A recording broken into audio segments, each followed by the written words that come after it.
चलो, अब देखो मेरा बेटा, हमारे पास जो हमारा अगला टॉपिक है ना पढ़ने के लिए, वो हमारे पास है रेजिस्टेंस मेरा बेटा, क्योंकि वो छह की छह सेल उसने फेस किए हैं, छह के छह सेल क्रॉस किए हैं, इसलिए सबकी रेजिस्टेंस ऐड हुई है। अब देखो भैया, अब हम चलते हैं अगले उसके ऊपर, और जो हमारा अगला टॉपिक है वो हमारे पास है मेरा बेटा व्हीट स्टोन ब्रिज। एक मिनट दो जरा।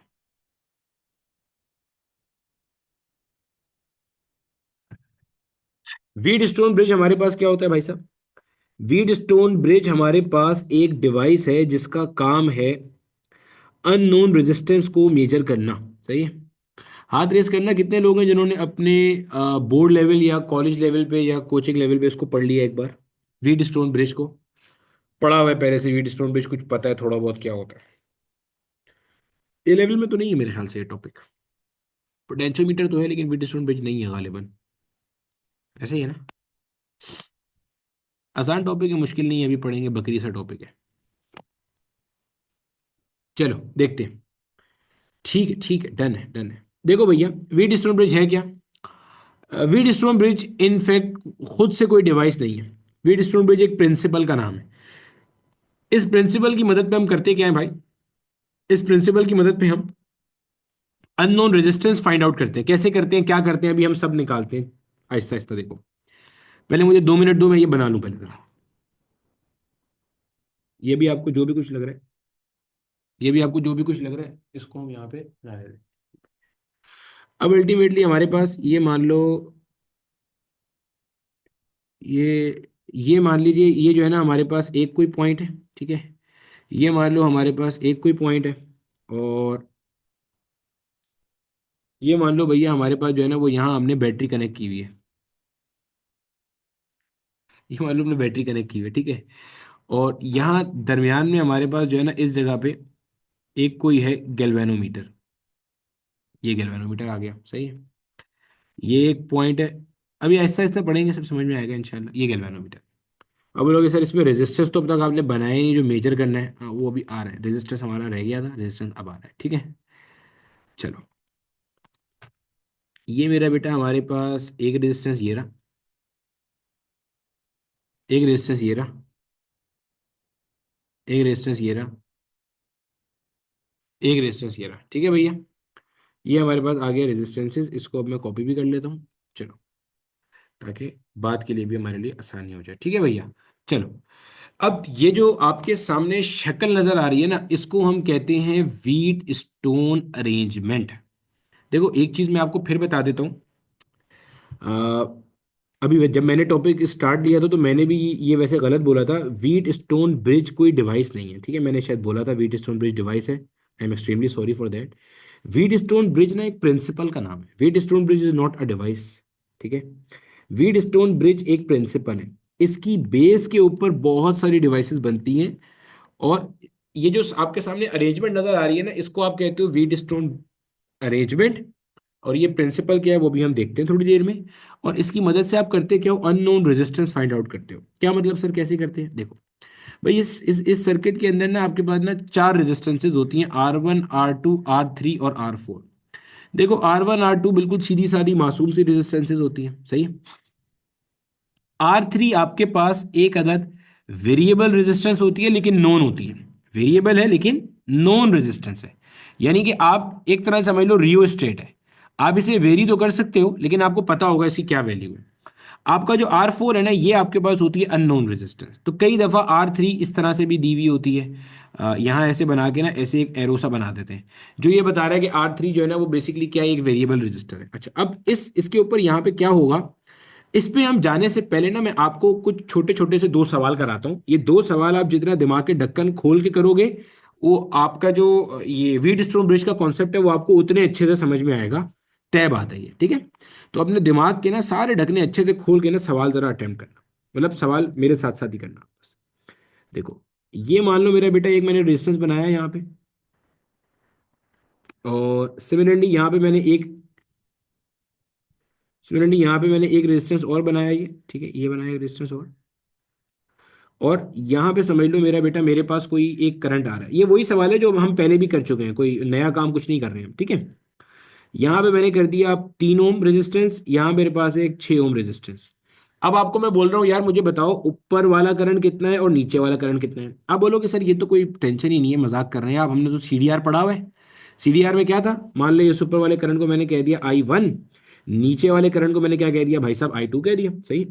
अच्छा अब क्या करते हैं जनाब हम, अब हम ये करते हैं कि अगर मुझे I1 करंट निकालना है तो भाई आप बोलोगे सर ऊपर वाले का है तो इसका मतलब ओपोजिट रेजिस्टेंस आएगी, गोया कि 6 आएगा यहाँ पे, और अपॉन में आ जाएगा 6 + 3 9 ओम, मल्टीप्लाई में आ जाएगा आपके पास 10, गोया कि अच्छा इसको और आसान कर लेते हैं, इसको ना 12 कर लेते हैं ताकि ना सब कुछ कट पिट जाए और हमारी जिंदगी सुकून में आ जाए, क्योंकि अभी हमने ये सवाल सॉल्व करना मकसद नहीं है, मकसद अब कुछ और समझना है यहाँ पे अभी, ठीक है। इसको 12 करते हैं ताकि आसानी हो जाए थोड़ी सी।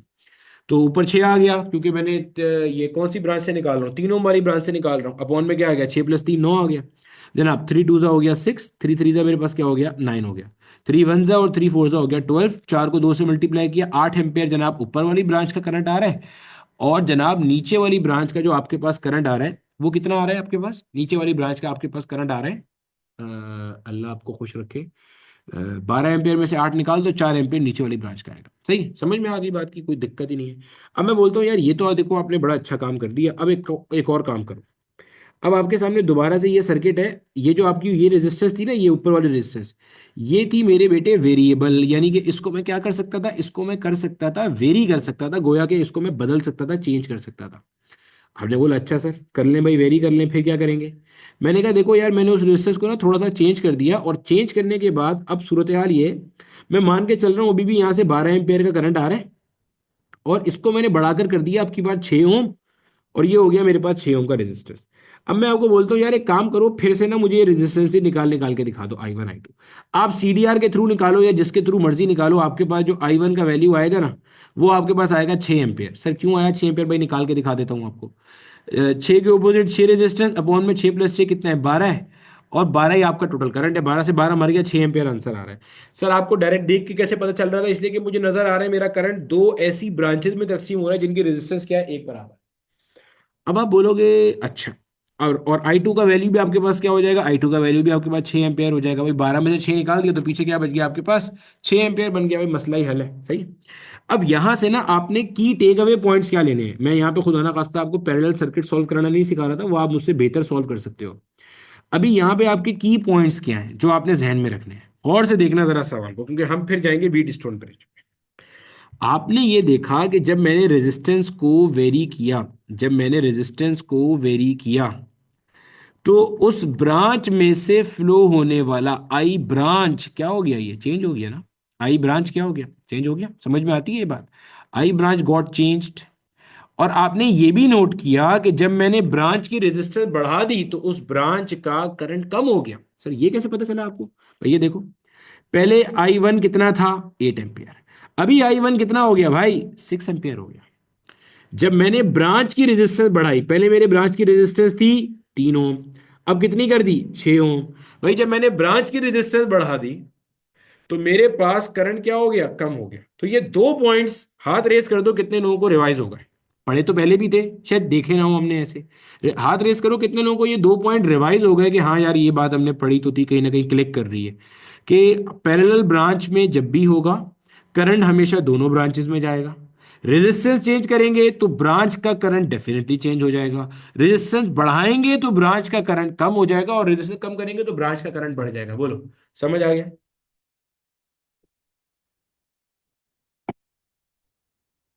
ठीक है भैया, चलो अभी दो तीन चीजें और समझनी है, ठीक है, हाथ नीचे कर लो, बहुत शुक्रिया आप लोग का। अब समझो आगे एक और चीज समझो। अब देखो एक एक सिंपल सी मिसाल देता हूं मैं आपको। वो सिंपल सी मिसाल किस चीज की है भाई, वो सिंपल सी मिसाल है आपने कभी स्लाइड जो बच्चों के पार्क होते हैं, वो पार्क कभी देखे होंगे आपने जिसमें वो स्लाइड लगी हुई होती है, जिसको उर्दू में घीसी कहते हैं, देखिए कभी, वो जो घीसी मीसी होती है ना, स्लाइड होती है, ऐसे ऊपर से बच्चा स्लाइड करता हुआ नीचे आ रहा होता है। अब बच्चा यहाँ पे बैठता है और बड़े मजे से जो है ना वो स्लाइड करता हुआ यहाँ पहुंच जाता है। बच्चे को ऊपर से नीचे आने में कोई एफर्ट करना पड़ता है, नहीं करना पड़ता, खुद ही आता है स्लाइड करता हुआ विदाउट डूइंग एनी वर्क। अब मैं आपसे पूछूं ऐसा क्यों है भाई, तो आप बोलोगे सर इस पॉइंट पे बच्चे के पास जो ग्रेविटेशनल पोटेंशियल एनर्जी है ना वो ज्यादा है। क्यों ज्यादा है भाई? इसलिए, सर क्या बात कर रहे हैं, ऐसा लग रहा है आप देहात से आए हैं। देखो भाई, ये ज्यादा इसलिए क्योंकि ये वाला पॉइंट जमीन से ऊपर है। तो जमीन से ऊपर वाला पॉइंट का मतलब क्या है, ग्रेविटेशनल पोटेंशियल एनर्जी अगर जमीन की पोटेंशियल एनर्जी जीरो मान ली जाए तो एट सम पॉइंट क्या होती है, mgh के बराबर होती है, एट सम हाइट h। तो ये होती है, पढ़ चुके हो आप ये बात, ठीक है। तो चूंकि ये पॉइंट ऊपर है तो इसलिए हमारे पास उस पॉइंट की ग्रेविटेशनल पोटेंशियल एनर्जी ज्यादा है और इस पॉइंट की ग्रेविटेशनल पोटेंशियल एनर्जी क्या है, कम है। तो अच्छा, कभी ना कभी, ये वैसे मुझे चैट में भी बताना, ये तो कॉमन है ना, ऊपर से नीचे स्लाइड करता हुआ बच्चा खुद ही आ जाएगा, आप भी आ गए होगे अगर आपने कभी कोशिश की होगी। किसी ने कभी ये कोशिश करी है स्लाइड में नीचे से ऊपर चढ़ने की? मैंने तो बहुत दफा की है, इसलिए पूछ रहा हूँ। कभी कोशिश की है ये स्लाइड में नीचे से ऊपर चढ़ने की? Very good. अब मुझे बताओ, कभी ऐसा हुआ कि स्लाइड के अंदर आप नीचे लेट जाओ? सुनना गौर से सवाल को, कि कभी ऐसा हो कि आप स्लाइड के अंदर यहां पे इस पॉइंट पे लेट जाओ और खुद ब खुद आप स्लाइड करते हुए ऊपर चले जाओ? बोलो, ऐसा कभी हुआ? कभी ऐसा हुआ किसी के साथ हुआ हो? हुआ अब्दुल बासित, आपके साथ हुआ है? अब्दुल बासित बेटा चेक कर लेना, किसी ने तुम्हें नशे वाली कोई चीज सुंघा दी होगी तो तुम्हें ऐसा लग रहा होगा कि तुम स्लाइड पे खुद ही चढ़ गए हो। ऐसा होता नहीं, फिजिक्स के लॉज डिफाइन नहीं होते ना, क्योंकि, ठीक है।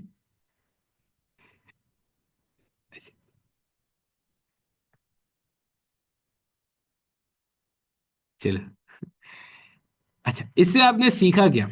इससे आपने इससे आपने सीखा क्या? इससे आपने सीखा ये इससे आपने सीखा ये कि इससे हम जो चीज अखज करते हैं ना, वही हमारा इलेक्ट्रोस्टैटिक्स के अंदर भी था। हमने अखज ये किया, हाई पोटेंशियल से लो पोटेंशियल की तरफ आने में कोई काम नहीं करना पड़ता भाई, वर्क डन इज जीरो। कोई काम नहीं करना पड़ता, बॉडी खुद ब खुद चलती हुई आ जाती है।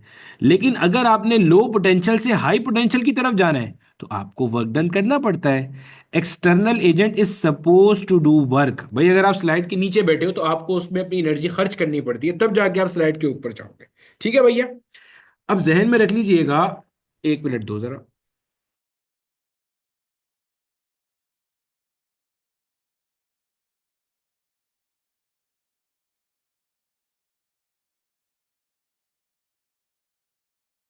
अब देखो मेरे बच्चे, हमारे पास, अब देखो, तो आपके पास जो इलेक्ट्रॉन है ना, ये भी ऐसे ही काम करता है। सर कैसे काम करता है भाई? इलेक्ट्रॉन जो फ्लो करता है ना, जहन में रखिएगा, वो करता है due to potential difference. Electron flow करता है ड्यू टू क्या? Due to the difference in potential. Potential difference की वजह से हमारा जो इलेक्ट्रॉन है ये फ्लो करता है। जहन में रख लेना, अगर पोटेंशियल डिफरेंस नहीं होगा तो इलेक्ट्रॉन फ्लो नहीं करेगा। देखो मैं आपको इसकी एक और मिसाल भी देता हूँ। भाई मिसाल के तौर पे, आपके पास ना ऐसे समझ लो दो बिल्डिंग्स हैं। ऐसे समझ लेना, आपने देखा भी होगा, बहुत सारे ऑफिसेज में होता है, वरना जो हमारे दोस्त फ्लैट वगैरह में रहते हैं उनको तो ये कॉन्सेप्ट कॉमन पता है। भाई आपके ये दो फ्लैट्स हैं और फ्लैट के अंदर ये दो टावर्स हैं अलग अलग, हमने भी देखा कई दफा इसलिए पता है भाई। अब फ्लैट के ये दो अलग अलग टावर्स हैं, ठीक है। ये दो टावर्स आपस में कनेक्ट हुए हुए किसी एक जीने से। देखा होगा ना, सबने देखा होगा, इस तरह का एक जीना सा, एक कह लो कि एक रास्ता सा ऐसे कनेक्ट हुआ हुआ है दो टावर्स को। ये मान लो ये टावर ए है, ये मान लो आपका टावर बी है, कनेक्ट हुआ हुआ है। अब अगर आप इस पॉइंट पे आके खड़े हो जाओ कि यार मैं खुद ही स्लाइड होता हुआ, यहां से स्लाइड होता हुआ टावर ए से बी पे निकल जाऊं, तो आप स्लाइड नहीं होगे। वजह, वजह बहुत सिंपल सी है कि भाई ये पॉइंट जितनी हाइट पर है जमीन से, ये वाला पॉइंट भी जमीन से क्या है, उतनी हाइट पर है। तो स्लाइडिंग के लिए पोटेंशियल डिफरेंस का होना जरूरी है, ठीक है, जहन में रख लेना ये बात। अब आपके पास व्हीट स्टोन ब्रिज के ऊपर आते हैं अब, ठीक है। यहां तक जरा हाथ रेस कर दो, कितने लोगों के सारे कॉन्सेप्ट जो है ना वो क्लियर हो गए हैं। अब हम चलते हैं अपने सारे मेन काम के ऊपर चलते हैं। मैं नीचे तुम आ जाओ थोड़ा सा, चलो बस सही है। अब शुरू करते हैं अपना व्हीट स्टोन ब्रिज का प्रिंसिपल।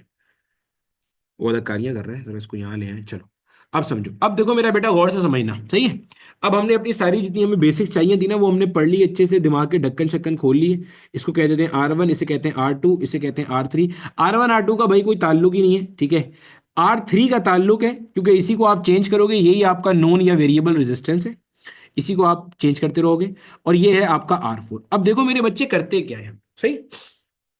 ये जो बीच में आपको जी नजर आ रहा है ना, G stand for galvanometer. Galvanometer समझ लो एक डिवाइस है जिसका काम है करंट को बताना कि करंट फ्लो कर रहा है या नहीं फ्लो कर रहा। दूसरा इसका काम है करंट की डायरेक्शन बताना। सर करंट की डायरेक्शन से क्या मुराद है भाई आपका? भाई मान ले ये पॉइंट ए है, ये पॉइंट बी है, ये पॉइंट सी है, ये पॉइंट डी है। भाई करंट की डायरेक्शन से ये मुराद है ये जो गैल्वेनोमीटर जिस रास्ते में लगा हुआ है वो ऐसे सी और डी के दरमियान का रास्ता है। अभी करंट हो सकता है ऊपर से नीचे की तरफ आए, हो सकता है करंट नीचे से ऊपर की तरफ जाए। तो गैल्वेनोमीटर का काम ये बताना है कि करंट सी से डी पे जा रहा है या डी से सी पे जा रहा है। ठीक है। तो गैल्वेनोमीटर यहां पे दो काम कर रहा है, एक बता रहा है कि करंट फ्लो कर रहा है या नहीं कर रहा, दूसरा बता रहा है कि आपका अगर करंट फ्लो कर रहा है तो सी से डी की तरफ जा रहा है या डी से सी की तरफ जा रहा है। अब वो ये कार्रवाई कैसे कर रहा है ये बहस इलेक्ट्रोमैग्नेटिज्म में आएगी, फिलहाल उसको आप जाने दो। सही।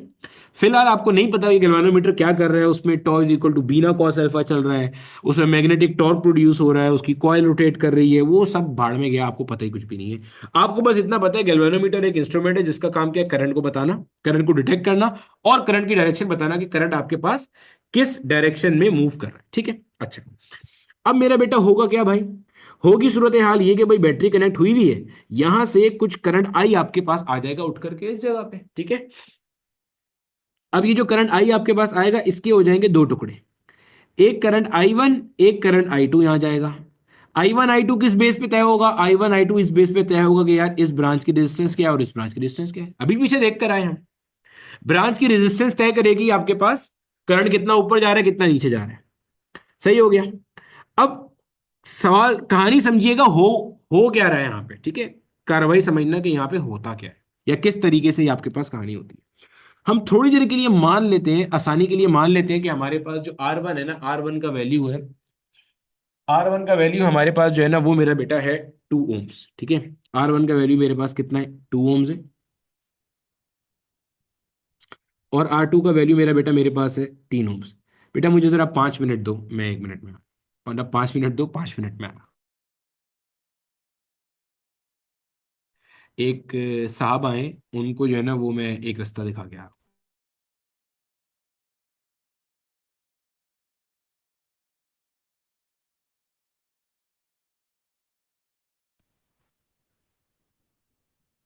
बोलो भैया, जल्दी जल्दी बता दो।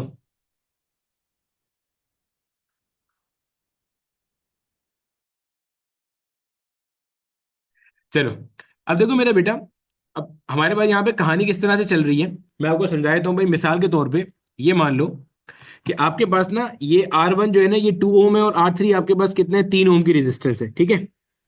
अब समझो आपके पास कहानी क्या है। आपके पास ये जो बैटरी है ना, इस बैटरी का अपना कुछ ना कुछ पोटेंशियल होगा। आपके पास कुछ करंट आई वन जो है ये ऊपर वाली ब्रांच पे जाएगा और कुछ करंट आई टू जो है ना वो नीचे वाली ब्रांच के अंदर आएगा। ठीक है। अब ये जो आपके पास आई वन करंट है जब इस ब्रांच से गुजरेगा तो कुछ पोटेंशियल ड्रॉप कर देगा जो कि यहां पे हीट की फॉर्म में डिसिपेट होगा और इस पॉइंट पे चार्ज पहुंच जाएगा। देखो फिर सुनो, आपका जो करंट है मेरे बच्चे वो यहां से इस ब्रांच में जाएगा और ये रेजिस्टेंस लगी हुई है, तो कुछ ना कुछ पोटेंशियल उसका यहां पे क्या होगा? ड्रॉप हो जाएगा। जब ड्रॉप हो जाएगा तो इस पॉइंट पे जो चार्ज आपका पहुंचेगा उसके पास कुछ पोटेंशियल होगा जो पहले के मुकाबले में कम होगा। भाई मिसाल के तौर पे अगर यहाँ पे पोटेंशियल 10 वोल्ट था, यहाँ पे उसने 2 वोल्ट ड्रॉप कर दिया तो यहाँ पे कितना रह जाएगा? 8 वोल्ट रह जाएगा उसके पास। सिमिलरली यहाँ पे कुछ करंट आएगा, वो यहाँ पे पोटेंशियल ड्रॉप करेगा और बाकी के बचे हुए पोटेंशियल को लेके वो यहाँ पहुंच जाएगा। यानी कि मान लो इस पॉइंट पे 10 वोल्ट का पोटेंशियल था, चार्ज आया यहाँ पे 4 वोल्ट ड्रॉप किया तो यहाँ पे बचा हुआ पोटेंशियल कितना हो जाएगा? 6 वोल्ट का हो जाएगा। बोलो ये बात सबको समझ में आती है? बोलो भैया हाँ या ना। अब तक तो इतने सवाल हमने कर लिए हैं कि ये वाली बातें आपको समझ में आनी चाहिए जो मैं बोल रहा हूं आप। फिर सुनो, हमारे पास टोटल करंट क्या था? आई था। वो दो हिस्सों में तकसीम हुआ। भाई दो हिस्सों में करंट किस बेस पे तकसीम होता है? ब्रांच की रेजिस्टेंस पे, ऊपर देख लिया। अब करंट तकसीम हो गया भाई, अब क्या होगा? भाई चार्ज चलना शुरू करेगा। जब चार्ज यहां से जाएगा तो रेजिस्टेंस लगी हुई है, इस रेजिस्टेंस को ओवरकम करने में काम करेगा, काम करेगा तो पोटेंशियल ड्रॉप करेगा। तो जो पोटेंशियल यहां था उसमें से जो पोटेंशियल यहां ड्रॉप हो गया माइनस हो जाएगा, बाकी का बचा हुआ पोटेंशियल यहां होगा। फिर जो पोटेंशियल यहां था उसमें से जो पोटेंशियल ड्रॉप हो गया वो यहां ड्रॉप हो गया, बाकी का बचा हुआ पोटेंशियल यहां पे होगा। अब आपने ये जो आपका आर थ्री है, गौर से सुनना बात को, आपने आर थ्री को तब तक चेंज करना है, आपने R3 के वैल्यू को चेंज करना है। सर कब तक चेंज करना है? आपने R3 की वैल्यू को तब तक चेंज करना है जब तक के C और D पॉइंट का पोटेंशियल एक बराबर ना हो जाए। समझना गौर से। जब आप R3 की वैल्यू बढ़ाओगे तो क्या होगा भाई? अगर आप R3 का वैल्यू बढ़ाओगे तो क्या होगा? ये जो इस ब्रांच में करंट आ रहा है वो कम हो जाएगा। क्यों सर? अभी ऊपर पढ़ के आए, रेजिस्टेंस अगर ब्रांच की बढ़ती है तो उस ब्रांच में आने वाला करंट क्या हो जाता है? कम हो जाता है। भैया अगर मैं R3 को बढ़ाऊंगा तो इस ब्रांच की रेजिस्टेंस बढ़ गई, तो यहां से आने वाला करंट कम हो जाएगा। जब करंट कम हो जाएगा तो इस पॉइंट पे जो पोटेंशियल ड्रॉप हो रहा है वो कम हो जाएगा, और बचा हुआ पोटेंशियल यहां पे ज्यादा हो जाएगा। गोया आसान भाषा में आपने करना यह है, R3 की वैल्यू को चेंज करना है। कब तक चेंज करना है? जब तक के सी पॉइंट पे जो पोटेंशियल है वो डी पॉइंट के पोटेंशियल के बराबर ना हो जाए। जब ये कार्रवाई हो गई तो आप बोलोगे अब आपका ब्रिज क्या हो गया? बैलेंस हो गया। Now the bridge is balanced. ये ब्रिज बैलेंस का आपको पता कैसे चलेगा ब्रिज बैलेंस हो गया? हम तो R3 को चेंज करते जा रहे होंगे। पता ऐसे चलेगा कि आपका जो गैल्वेनोमीटर है इसके ऊपर रीडिंग हो जाएगी जीरो। जब गैल्वेनोमीटर जीरो पे आ जाएगा इसको कहते हैं नल पॉइंट डिफ्लेक्शन। क्या कहते हैं? Null point deflection. यानी कि आपका गैल्वेनोमीटर नल पॉइंट पे स्टैंड कर रहा होगा। This is termed as null point deflection technique. बोलो बच्चे, क्या यहां तक सबको सारी चीज अच्छे से क्लियर होती है? हाँ या ना? बोल भाई, यहां तक सब चीज क्लियर होती है? गुड ही गुड हो गया, वेरी गुड। अब जब आपके पास ये गैल्वेनोमीटर जीरो हो गया, हम कहेंगे हमारा ब्रिज क्या हो गया? बैलेंस हो गया। अब आप क्या करोगे? जिस पॉइंट पे भी ये ब्रिज बैलेंस हो जाएगा, R3 को फर्दर चेंज नहीं करोगे, वहीं छोड़ दोगे। अब आपके पास फॉर्मूला बन जाएगा, R1/R2 will be equal to R3 divided by R4। आपको R1 R2 का वैल्यू पहले से पता था। R3 का वैल्यू, R3 का वैल्यू कौन सा रखेंगे यहां पे? R3 का वैल्यू मेरे बच्चे आप यहां पे वो वाला रखोगे जिसके ऊपर आपका ब्रिज क्या हुआ है? बैलेंस हुआ है। R3 का वैल्यू आप वो रखोगे जिसपे आपका ब्रिज क्या हो गया भाई? बैलेंस हो गया। बस। अब आपके पास सारे के सारे इक्वेशन में नोन है, सिर्फ आपका वाहिद R4 जो है वो क्या है? अननोन है। तो आप सुकून से यहां पे क्या करोगे? R4 का वैल्यू अपना कैलकुलेट कर लोगे। बेटे पैरेलल के अंदर R1 R3 R2 R4 के साथ पैरेलल में, R1 R3 तो आपस में सीरीज में है ना भाई। ठीक है, चलो ठीक हो गया। अब इस तरीके से मेरे बच्चे आप क्या करोगे? अपना सुकून से कैलकुलेशन कर रहे होगे। ठीक है। क्लास के बाद मैं मीटर ब्रिज के हवाले से 5-10 मिनट की रिकॉर्डिंग अपलोड करूंगा, जो कि आपने लाजमी जो है ना वो कल की क्लास से पहले मुकम्मल करके आनी है। सही है। यही सब कुछ मीटर ब्रिज के अंदर भी होगा। मीटर ब्रिज बेसिकली इसी प्रिंसिपल पे काम करने वाली एक डिवाइस है। यहां तक मुझे बता दो मेरा बेटा, सब चीज सबको समझ में आ गई? करंट जीरो क्यों होगा मेरा बेटा? करंट जीरो इसलिए होगा, देखो करंट जीरो इसलिए होगा क्योंकि इस पॉइंट का पोटेंशियल और इस पॉइंट का पोटेंशियल सेम हो जाएगा। करंट फ्लो क्यों करता है? पोटेंशियल डिफरेंस की वजह से करता है। जब पोटेंशियल डिफरेंस जीरो हो गया, भाई पोटेंशियल डिफरेंस क्यों जीरो हुआ? पोटेंशियल डिफरेंस क्या होता है? High potential minus low potential. भाई ये एक पोटेंशियल, ये दूसरा पोटेंशियल, जब दोनों पॉइंट का पोटेंशियल सेम है तो potential difference will become zero. सही हो गया।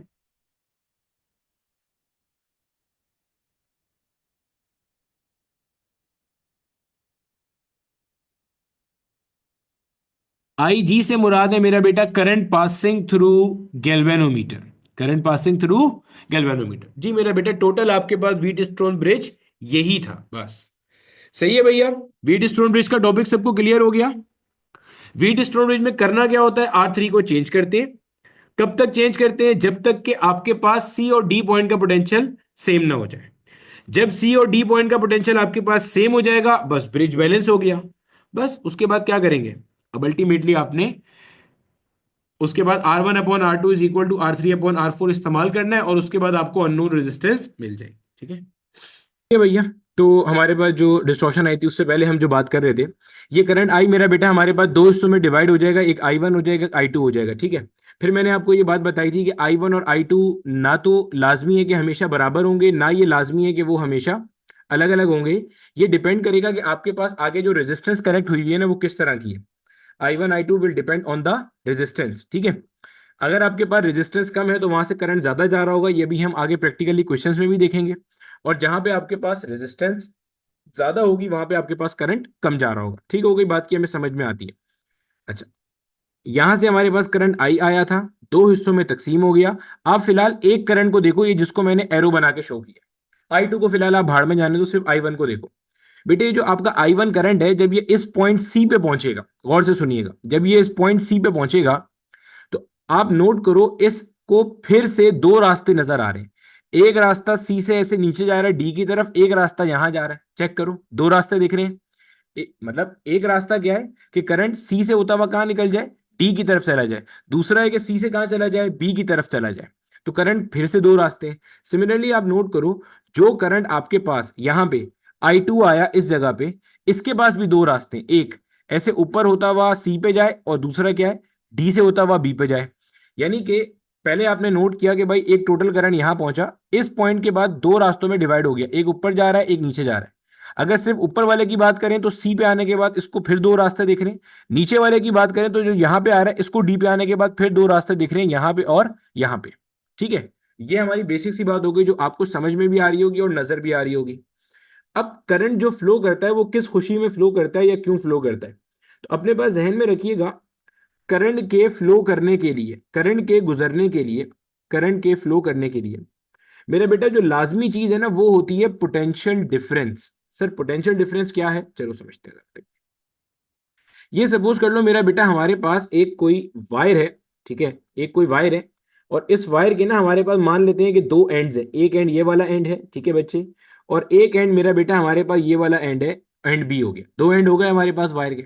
एक पॉजिटिव एंड है और एक नेगेटिव एंड है।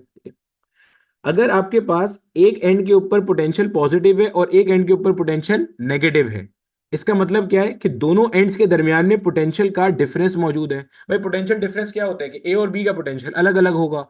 एक पॉइंट का पोटेंशियल, भाई अगर एक का पोटेंशियल 10 वोल्ट है, एक का पोटेंशियल 2 वोल्ट है, तो ऑटोमेटिकली एक का पोटेंशियल हाई हो गया, एक का पोटेंशियल लो हो गया। तो जो पॉजिटिव वाली साइड होती है इसको हम हाई पोटेंशियल एंड कहते हैं, और जो नेगेटिव वाली साइड होती है इसे हम लो पोटेंशियल एंड कहते हैं। तो भाई क्या होता है, अब मान लो आपके पास मेरा बेटा एक इलेक्ट्रॉन है, मिसाल दे रहा हूं समझाने के लिए। मान लो आपके पास एक इलेक्ट्रॉन है, तो भैया जो ये नेगेटिव वाली साइड है वो तो इलेक्ट्रॉन को धक्के मारेगी, पुश करेगी। जो पॉजिटिव वाली साइड है वो इलेक्ट्रॉन को क्या करेगी, पुल कर रही होगी। समझ आ गई बात की। तो आपके पास ऑटोमेटिकली जो इलेक्ट्रॉन होगा वो एक एंड से दूसरे एंड की तरफ मूव कर रहा होगा। यही वजह है कि हम कहते हैं करंट को फ्लो करने के लिए बेसिकली क्या चाहिए होता है, डिफरेंस ऑफ पोटेंशियल चाहिए होता है। पोटेंशियल डिफरेंस होगा तो आपके पास ऑटोमेटिकली करंट भी क्या कर रहा होगा, फ्लो कर रहा होगा। अदरवाइज करंट फ्लो नहीं करेगा। यहां तक कि हमें बात सारी अच्छे से समझ में आ जाती है। ठीक है, करंट को फ्लो करने के लिए पोटेंशियल डिफरेंस चाहिए। अच्छा, अब मैंने आपको क्या बात बताई, मैंने कहा कि भाई आई वन वाला करंट पहुंच गया इस पॉइंट सी वन के ऊपर। ठीक है, सी पॉइंट के ऊपर पहुंच गया आपका आई वन करंट। अब इसको दो रास्ते नजर आ रहे हैं। आई वन करंट की अगर मैं बात करूं, तो आई वन करंट आपके पास जब पॉइंट सी पे पहुंच गया, अब इसको पॉइंट सी के ऊपर दो रास्ते दिख रहे हैं। एक आपके पास कि ये करंट सी से कहां जाएगा, डी पे। दूसरा कि ये सी से कहां जाएगा, बी पे जाएगा। ठीक है, अब जो ए पॉइंट है आप नोट करो, जो आपका ए पॉइंट है ये बैटरी के पॉजिटिव टर्मिनल के साथ कनेक्ट हुआ है। और अगर मान लेते हैं कि ये बैटरी आपके पास 20 वोल्ट की है, समझिएगा गौर से, आहिस्ता आहिस्ता कॉन्सेप्ट को सारे तोड़ तोड़ के। अगर ये बैटरी 20 वोल्ट की है तो इसका मतलब इसकी प्लस साइड को मैं मान लेता हूं 20 वोल्ट है, और माइनस साइड कितनी हो गई, 0 वोल्ट हो गई। ठीक हो गया। अब सी से बी की तरफ और सी से डी की तरफ दो आ सकते हैं। अगर मैं सी पॉइंट और डी पॉइंट का पोटेंशियल सेम कर दूं, गौर से सुनना, अगर मैं सी पॉइंट और डी पॉइंट का पोटेंशियल सेम कर दूं, यानी कि जो पोटेंशियल सी पॉइंट का हो वही पोटेंशियल डी पॉइंट का हो, क्या इन दोनों के दरमियान में करंट फ्लो करेगा। ये बात जहन में रखते हुए कि करंट को फ्लो करने के लिए पोटेंशियल डिफरेंस चाहिए। तो अगर मैं सी और डी पॉइंट का पोटेंशियल एक बराबर कर दूं, तो क्या इन दोनों पॉइंट्स के दरमियान में करंट फ्लो करेगा या नहीं करेगा, ये मेरा आपसे सवाल है, आप बताएं मुझे। बेहतरीन हो गया। अब देखो मेरा बेटा, इसी चीज को ना हम एक और तरह से भी समझ सकते हैं। अगर किसी के जहन में आ रहा है कि पता नहीं करेगा नहीं करेगा, नहीं समझ में आया, कोई मसला नहीं है। देखो एक और तरह से कर लेते हैं। हम लोग बचपन में जब कभी पार्क में गए होंगे या बच्चों वाले झूलों की साइड पे गए होंगे, तो वहां पे आपने ना इस तरह की स्लाइड्स देखी होंगी, ऐसी स्लाइड्स देखी होंगी। ठीक है, ऐसी स्लाइड्स, स्लाइड्स के अंदर एक एंड ऊपर होता है और एक एंड क्या होता है, नीचे होता है। ठीक है, अब इसके अंदर आपके पास मेरा बेटा यहां पे कुछ हाइट है, इस हाइट की वजह से ये वाला जो पॉइंट है ना मेरा बेटा, इस पॉइंट को अगर मैं पॉइंट ए कह दूं मिसाल के तौर पे, ठीक है, और इस पॉइंट को मैं पॉइंट बी कह दूं, तो मुझे वाजे तौर पे नजर आ रहा है कि ए पॉइंट जो है ए पॉइंट का जो ग्रेविटेशनल पोटेंशियल है वो ज्यादा है और बी पॉइंट का जो ग्रेविटेशनल पोटेंशियल है वो क्या है, कम है। वजह वजह ये है कि भैया जो बॉडी ए पॉइंट पे, इसका मतलब उसने जमीन से कुछ हाइट एच कवर की हुई है। भाई यही मतलब है ना कि वो जमीन से इतनी हाइट एच ऊपर है। और हमें पता है कि जो ऑब्जेक्ट जमीन से जितना ऊपर जाएगा अल्टीमेटली उसकी जो पोटेंशियल एनर्जी है वो आपके पास क्या होगी, बढ़ती जा रही होगी। पॉइंट समझ में आ गई बात की सारी, ठीक है।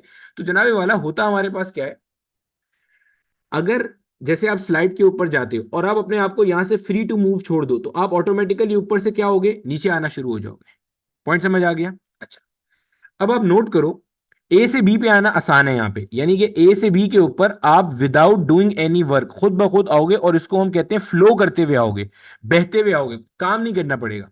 अगर मैं आपसे पूछता हूं बी से ए की तरफ, आप में से यकीनन कोई ना कोई ऐसा होगा, बल्कि सभी ऐसे होंगे, बचपन में किया होगा, स्लाइड के ऊपर उल्टा चढ़ने की कोशिश करिए, कभी बी से ए की तरफ जाने की कोशिश करिए।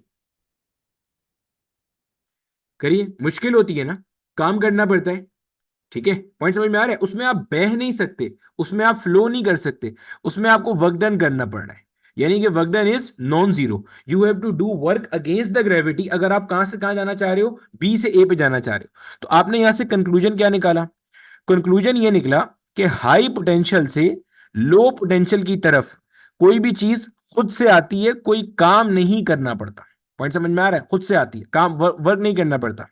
लो से हाई की तरफ जाने के लिए आपको क्या करना पड़ता है, वर्क डन करना पड़ता है। पॉइंट समझ में आ गया, ठीक है।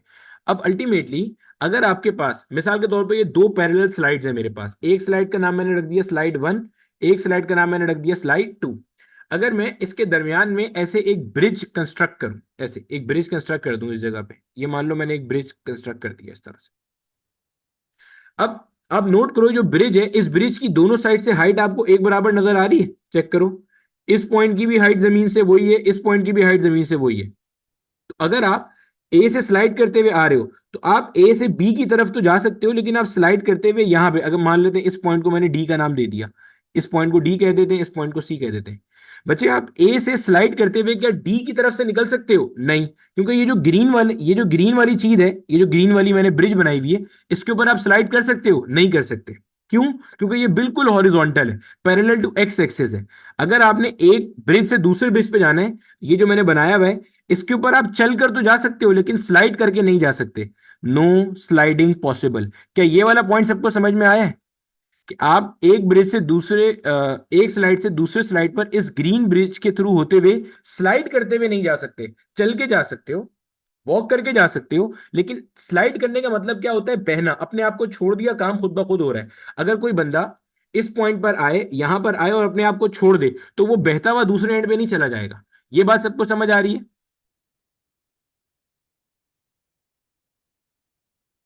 सेट है। ये बिल्कुल वही बात बताइए मेरा बेटा जो भी हम ऊपर बात कर रहे थे ना। अब आप नोट करो, ये वाले जो दो पॉइंट्स हैं, ये वाले जो दो पॉइंट्स हैं, अगर इस पॉइंट को आप एक्स कह लोगे, इस पॉइंट को आप वाई कह लोगे, तो मैं कह रहा हूं एक्स और वाई के बीच में स्लाइडिंग पॉसिबल नहीं है, स्लाइडिंग पॉसिबल नहीं है। तो बेटे जब स्लाइडिंग पॉसिबल नहीं है एक्स और वाई के बीच में, इसका रीजन भी आप नोट कर लो, आपको नजर आ रहा होगा, क्योंकि दोनों पॉइंट का जो पोटेंशियल डिफरेंस है वो क्या है, जीरो है। दोनों पॉइंट का पोटेंशियल कैसा आ रहा है, एक बराबर आ रहा है। यही चीज बेटे आपको ऊपर समझा रहा था मैं। क्या? अब आप नोट करो और जो क्वेश्चन पूछ रहा हूं ना उसका साथ के साथ जवाब देना। देखो बेटे, जब आपका करंट फ्लो करना शुरू हुआ तो I1 करंट यहां से होता हुआ सी पॉइंट पे आ गया, I2 करंट यहां से होता हुआ डी पॉइंट पे आ गया। अभी सी से करंट या तो डी की तरफ आएगा या डी से करंट आपका सी की तरफ आएगा। तो मैं जो जुमला कह रहा हूं वो सुनो। मैं कह रहा हूं अगर सी पॉइंट का पोटेंशियल ज्यादा है और डी पॉइंट का पोटेंशियल कम है तो करंट फ्लो करेगा सी से डी की तरफ। अगर डी पॉइंट का पोटेंशियल ज्यादा है, सी पॉइंट का पोटेंशियल कम है, तो करंट फ्लो करेगा डी से सी की तरफ। अगर दोनों पॉइंट का पोटेंशियल बराबर है तो करंट फ्लो नहीं करेगा। क्या ये तीन बातें सबको क्लियर है, हाँ या ना? अगर सी पॉइंट का पोटेंशियल ज्यादा है, डी पॉइंट का पोटेंशियल कम है, तो करंट सी से डी की तरफ आएगा। डी का पोटेंशियल ज्यादा है, सी का पोटेंशियल कम है, तो करंट डी से सी पे आएगा। दोनों का पोटेंशियल बराबर है तो अल्टीमेटली करंट फिर ना तो ऊपर जाएगा ना नीचे जाएगा। अभी पोटेंशियल बराबर कैसे करेंगे ये मैंने बताया ही नहीं है, मैं तो सिर्फ अभी आपको प्रिंसिपल बता रहा हूं कि करंट कैसे फ्लो करता है।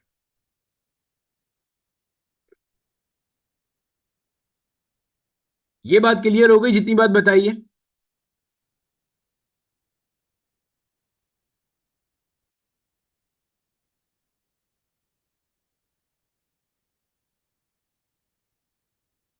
चलो गुड है। अब आगे देखो। अभी देखते हैं हमारे पास कि ये करंट जो है ना बेसिकली कैसे करता है फ्लो, ठीक है। ये पोटेंशियल बराबर कैसे करते हैं, ठीक है। चलो आ जाओ, वापस आ जाओ। अच्छा, अभी तक की जितनी कहानी हमने पढ़ ली ना, इसको जल्दी से समराइज कर लेते हैं। हमने अब तक की क्या क्या कहानी पढ़ ली भाई? हमने ये पढ़ा कि व्हीट स्टोन ब्रिज हमारे पास जो है ना वो अननोन रेजिस्टेंस को मेजर करने का काम करता है। कैसे करता है हमें नहीं पता अभी। फिर हमने व्हीट स्टोन ब्रिज का हमारा डायग्राम देखा। तो भाई हमें डायग्राम में देख के एक बात ये समझ में आ गई कि हमारे पास ना ऐसे चार रेजिस्टेंसेस कनेक्ट हुए हुए। तो हमने बोला कि भाई हमारे पास जो cyclic match arrangement of resistance है, इसको आपने कहा कि भाई ये व्हीट स्टोन ब्रिज है। अच्छा, इस तरह से आप कैपेसिटर भी मेजर कर सकते हो, लेकिन कैपेसिटर आपके कोर्स में नहीं है, वरना ये wheat stone bridge of capacitors बनता है फिर सेम टू सेम मैनर के अंदर, ठीक है। फिर आपने कहा कि अच्छा भाई और क्या आपने पढ़ लिया? आपने कहा कि भाई जब टोटल करंट आएगा दो हिस्सों में डिवाइड होगा, वेरी गुड।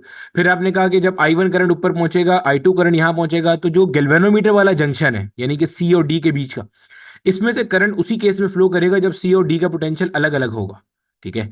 अगर तो पोटेंशियल बराबर है तो करंट ही नहीं होगा। अगर सी का ज्यादा है तो करंट सी से डी की तरफ आएगा। मैंने स्लाइड वाली मिसाल से भी ये बात समझाई। अगर डी का ज्यादा है तो फिर करंट डी से सी की तरफ जाएगा, ठीक है। अच्छा, अब हमारे पास जब हमने व्हीट स्टोन ब्रिज के ऊपर वर्किंग करनी होती है, तो हमारा जो प्रिंसिपल है ना, वो है बेटे बैलेंस व्हीट स्टोन ब्रिज। कौन सा प्रिंसिपल है जिसके ऊपर हम काम करते हैं? Balance Wheatstone bridge principle, ठीक है। जो हमारा वर्किंग है, जिसके ऊपर हमारा मीटर ब्रिज या पोस्ट ऑफिस बॉक्स डिजाइन होता है। बैलेंस व्हीट स्टोन प्रिंसिपल जो है ना, वो ये कहता है कि आपके पास जो सी है और डी है, इन दोनों पॉइंट्स का पोटेंशियल सेम होना चाहिए। इन दोनों का पोटेंशियल क्या हो? सेम हो। यानी कि जो वोल्टेज सी पॉइंट का है, वही वोल्टेज किसका हो? डी पॉइंट का हो। पोटेंशियल कैसा हो? सेम हो। जब पोटेंशियल सेम होगा तो पोटेंशियल डिफरेंस कैसा हो जाएगा? जीरो हो जाएगा। अब ये काम कैसे होता है इसको समझते हैं जरा, देखो यहाँ समझिएगा बेटे अच्छे तरीके से गौर से बात को। ये मैंने माना है मेरा बेटा, जो बैटरी कनेक्ट हुई हुई है ना, जरा एक नजर बैटरी को देख लो। बैटरी का पोटेंशियल कितना है आपके पास? 20 वोल्ट है। इसका मतलब जो प्लस साइड है वो 20 वोल्ट पर है और जो माइनस साइड है वो 0 वोल्ट के ऊपर है। तो पोटेंशियल डिफरेंस ऑटोमेटिकली 20 वोल्ट आ गया। 20 - 0 कितना हो गया? 20 हो गया। ये वाली साइड आपकी हाई पोटेंशियल है, हाई पोटेंशियल 20 पे हो गई, लो पोटेंशियल आपकी 0 पे हो गई। आप नोट करो, ये जो ए वाला साइड है, ये ए वाला साइड डायरेक्टली बैटरी के पॉजिटिव से कनेक्ट हुआ हुआ है। इसका मतलब मैं ये कह सकता हूं जनाब कि इस पॉइंट का जो पोटेंशियल है वो कितना है? 20 वोल्ट है। और इस पॉइंट का पोटेंशियल कितना है? 0 वोल्ट आ गया। अच्छा, अब आपके पास होता क्या है, समझिएगा जरा बात को अच्छे तरीके से। मान लो मेरा बेटा आपके पास यहाँ पे जो है ना, ये करंट आ रहा है, और करंट का मतलब क्या होता है? Flow of charges. आपके पास चार्जेस आ गए ए पॉइंट के ऊपर। मान लेते हैं आपके पास ना दो चार्ज आ गए। एक चार्ज ऊपर जाएगा जो I1 बनाएगा, एक चार्ज नीचे जाएगा जो I2 बनाएगा। सिर्फ समझाने के लिए कह रहा हूं, लाजमी नहीं है हमेशा एक बराबर चार्जेस तकसीम होंगे, ठीक है। मान लो दो चार्ज आ गए। जब चार्ज ए पॉइंट के ऊपर है, इनके पास अभी पोटेंशियल कितना है? 20 वोल्ट का। पोटेंशियल को समझ लो एनर्जी है।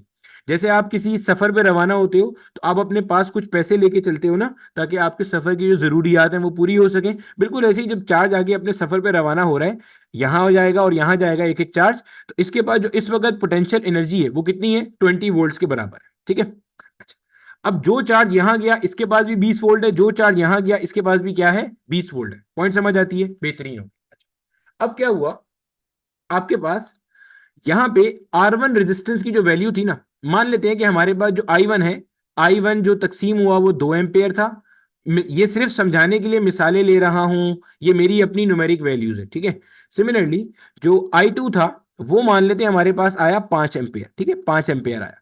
सर ये 2 एम्पेयर और 5 एम्पेयर किस बेस पे डिवाइड हुआ होगा? मेरे बेटा पहली बात तो ये मैंने खुद से मिसाल ली है। दूसरी बात, मैंने स्टार्ट में बताया कि ये प्रिंसिपल है जिसकी बेस पे आपका करंट तकसीम होता है। अगर नीचे का करंट 5 एम्पेयर है, इसका मतलब इस पूरे जंक्शन की रेजिस्टेंस जो है वो कम होगी, ऊपर वाले की रेजिस्टेंस ज्यादा होगी, तभी ऊपर कम करंट गया होगा और नीचे ज्यादा करंट गया होगा। बेहतरीन हो गया, ठीक है। अच्छा, अब मैंने मान लिया ऊपर से 2 एम्पेयर जा रहा है, नीचे से 5 एम्पेयर जा रहा है, ठीक है। जो R1 है ना, R1 को थोड़ी देर के लिए मैं अज्यूम कर लेता हूं कि जनाबे वाला R1 का वैल्यू मेरे पास है मिसाल के तौर पे हम करते हैं, R1 का वैल्यू हमारे पास है 15 ओम, समझाने के लिए। R1 का वैल्यू कितना है? 15 ओम है। ये 15 ओम बहुत ज्यादा हो जाएगा वैल्यू, ठीक है।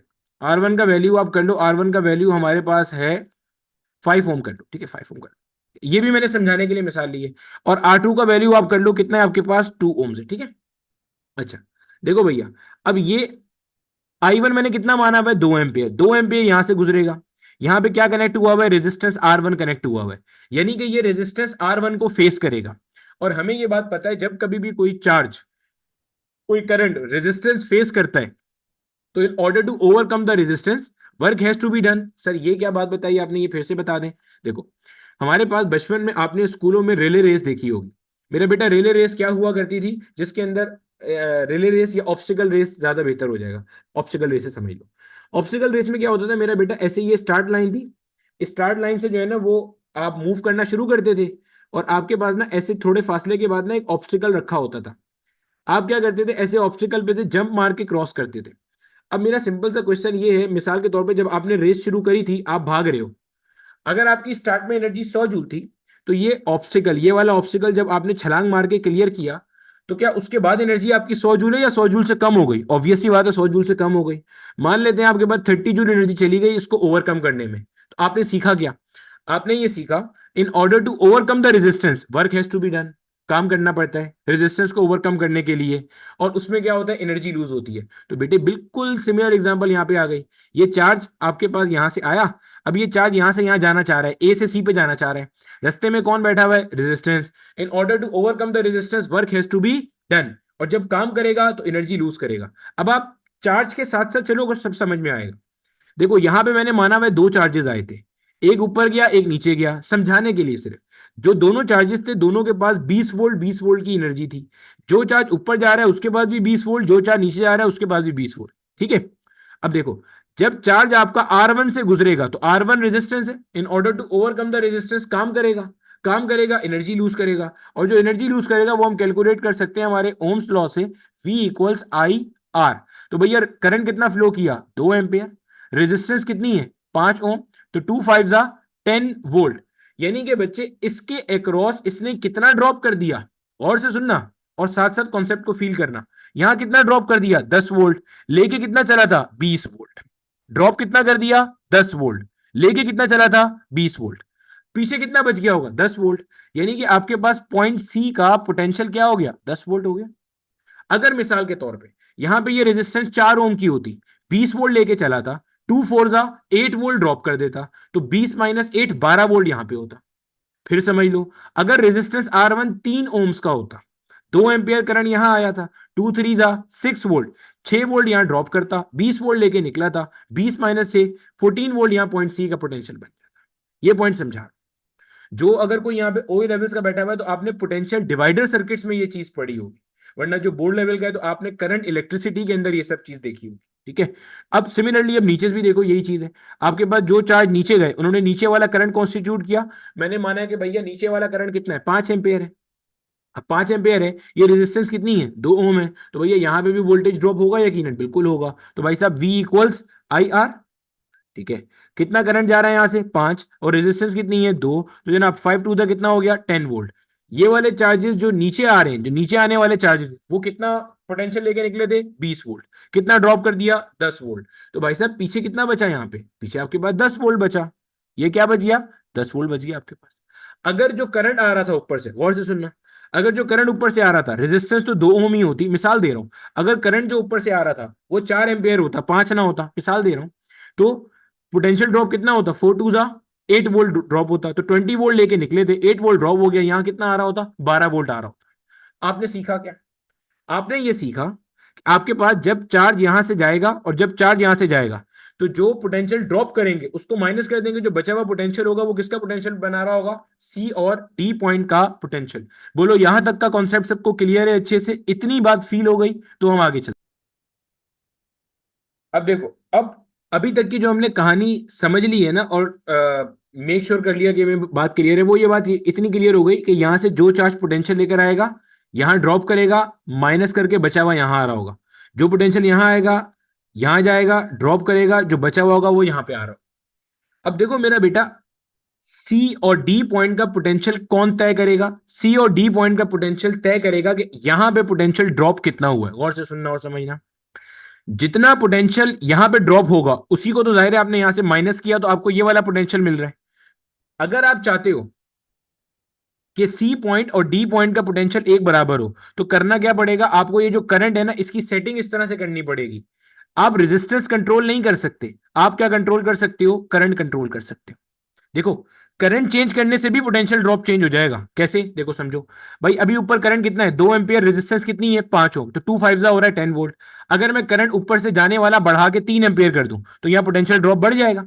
ऐसे ही है, अगर मैं नीचे वाला करंट चेंज कर दूं, तो यहां का पोटेंशियल ड्रॉप चेंज हो जाएगा।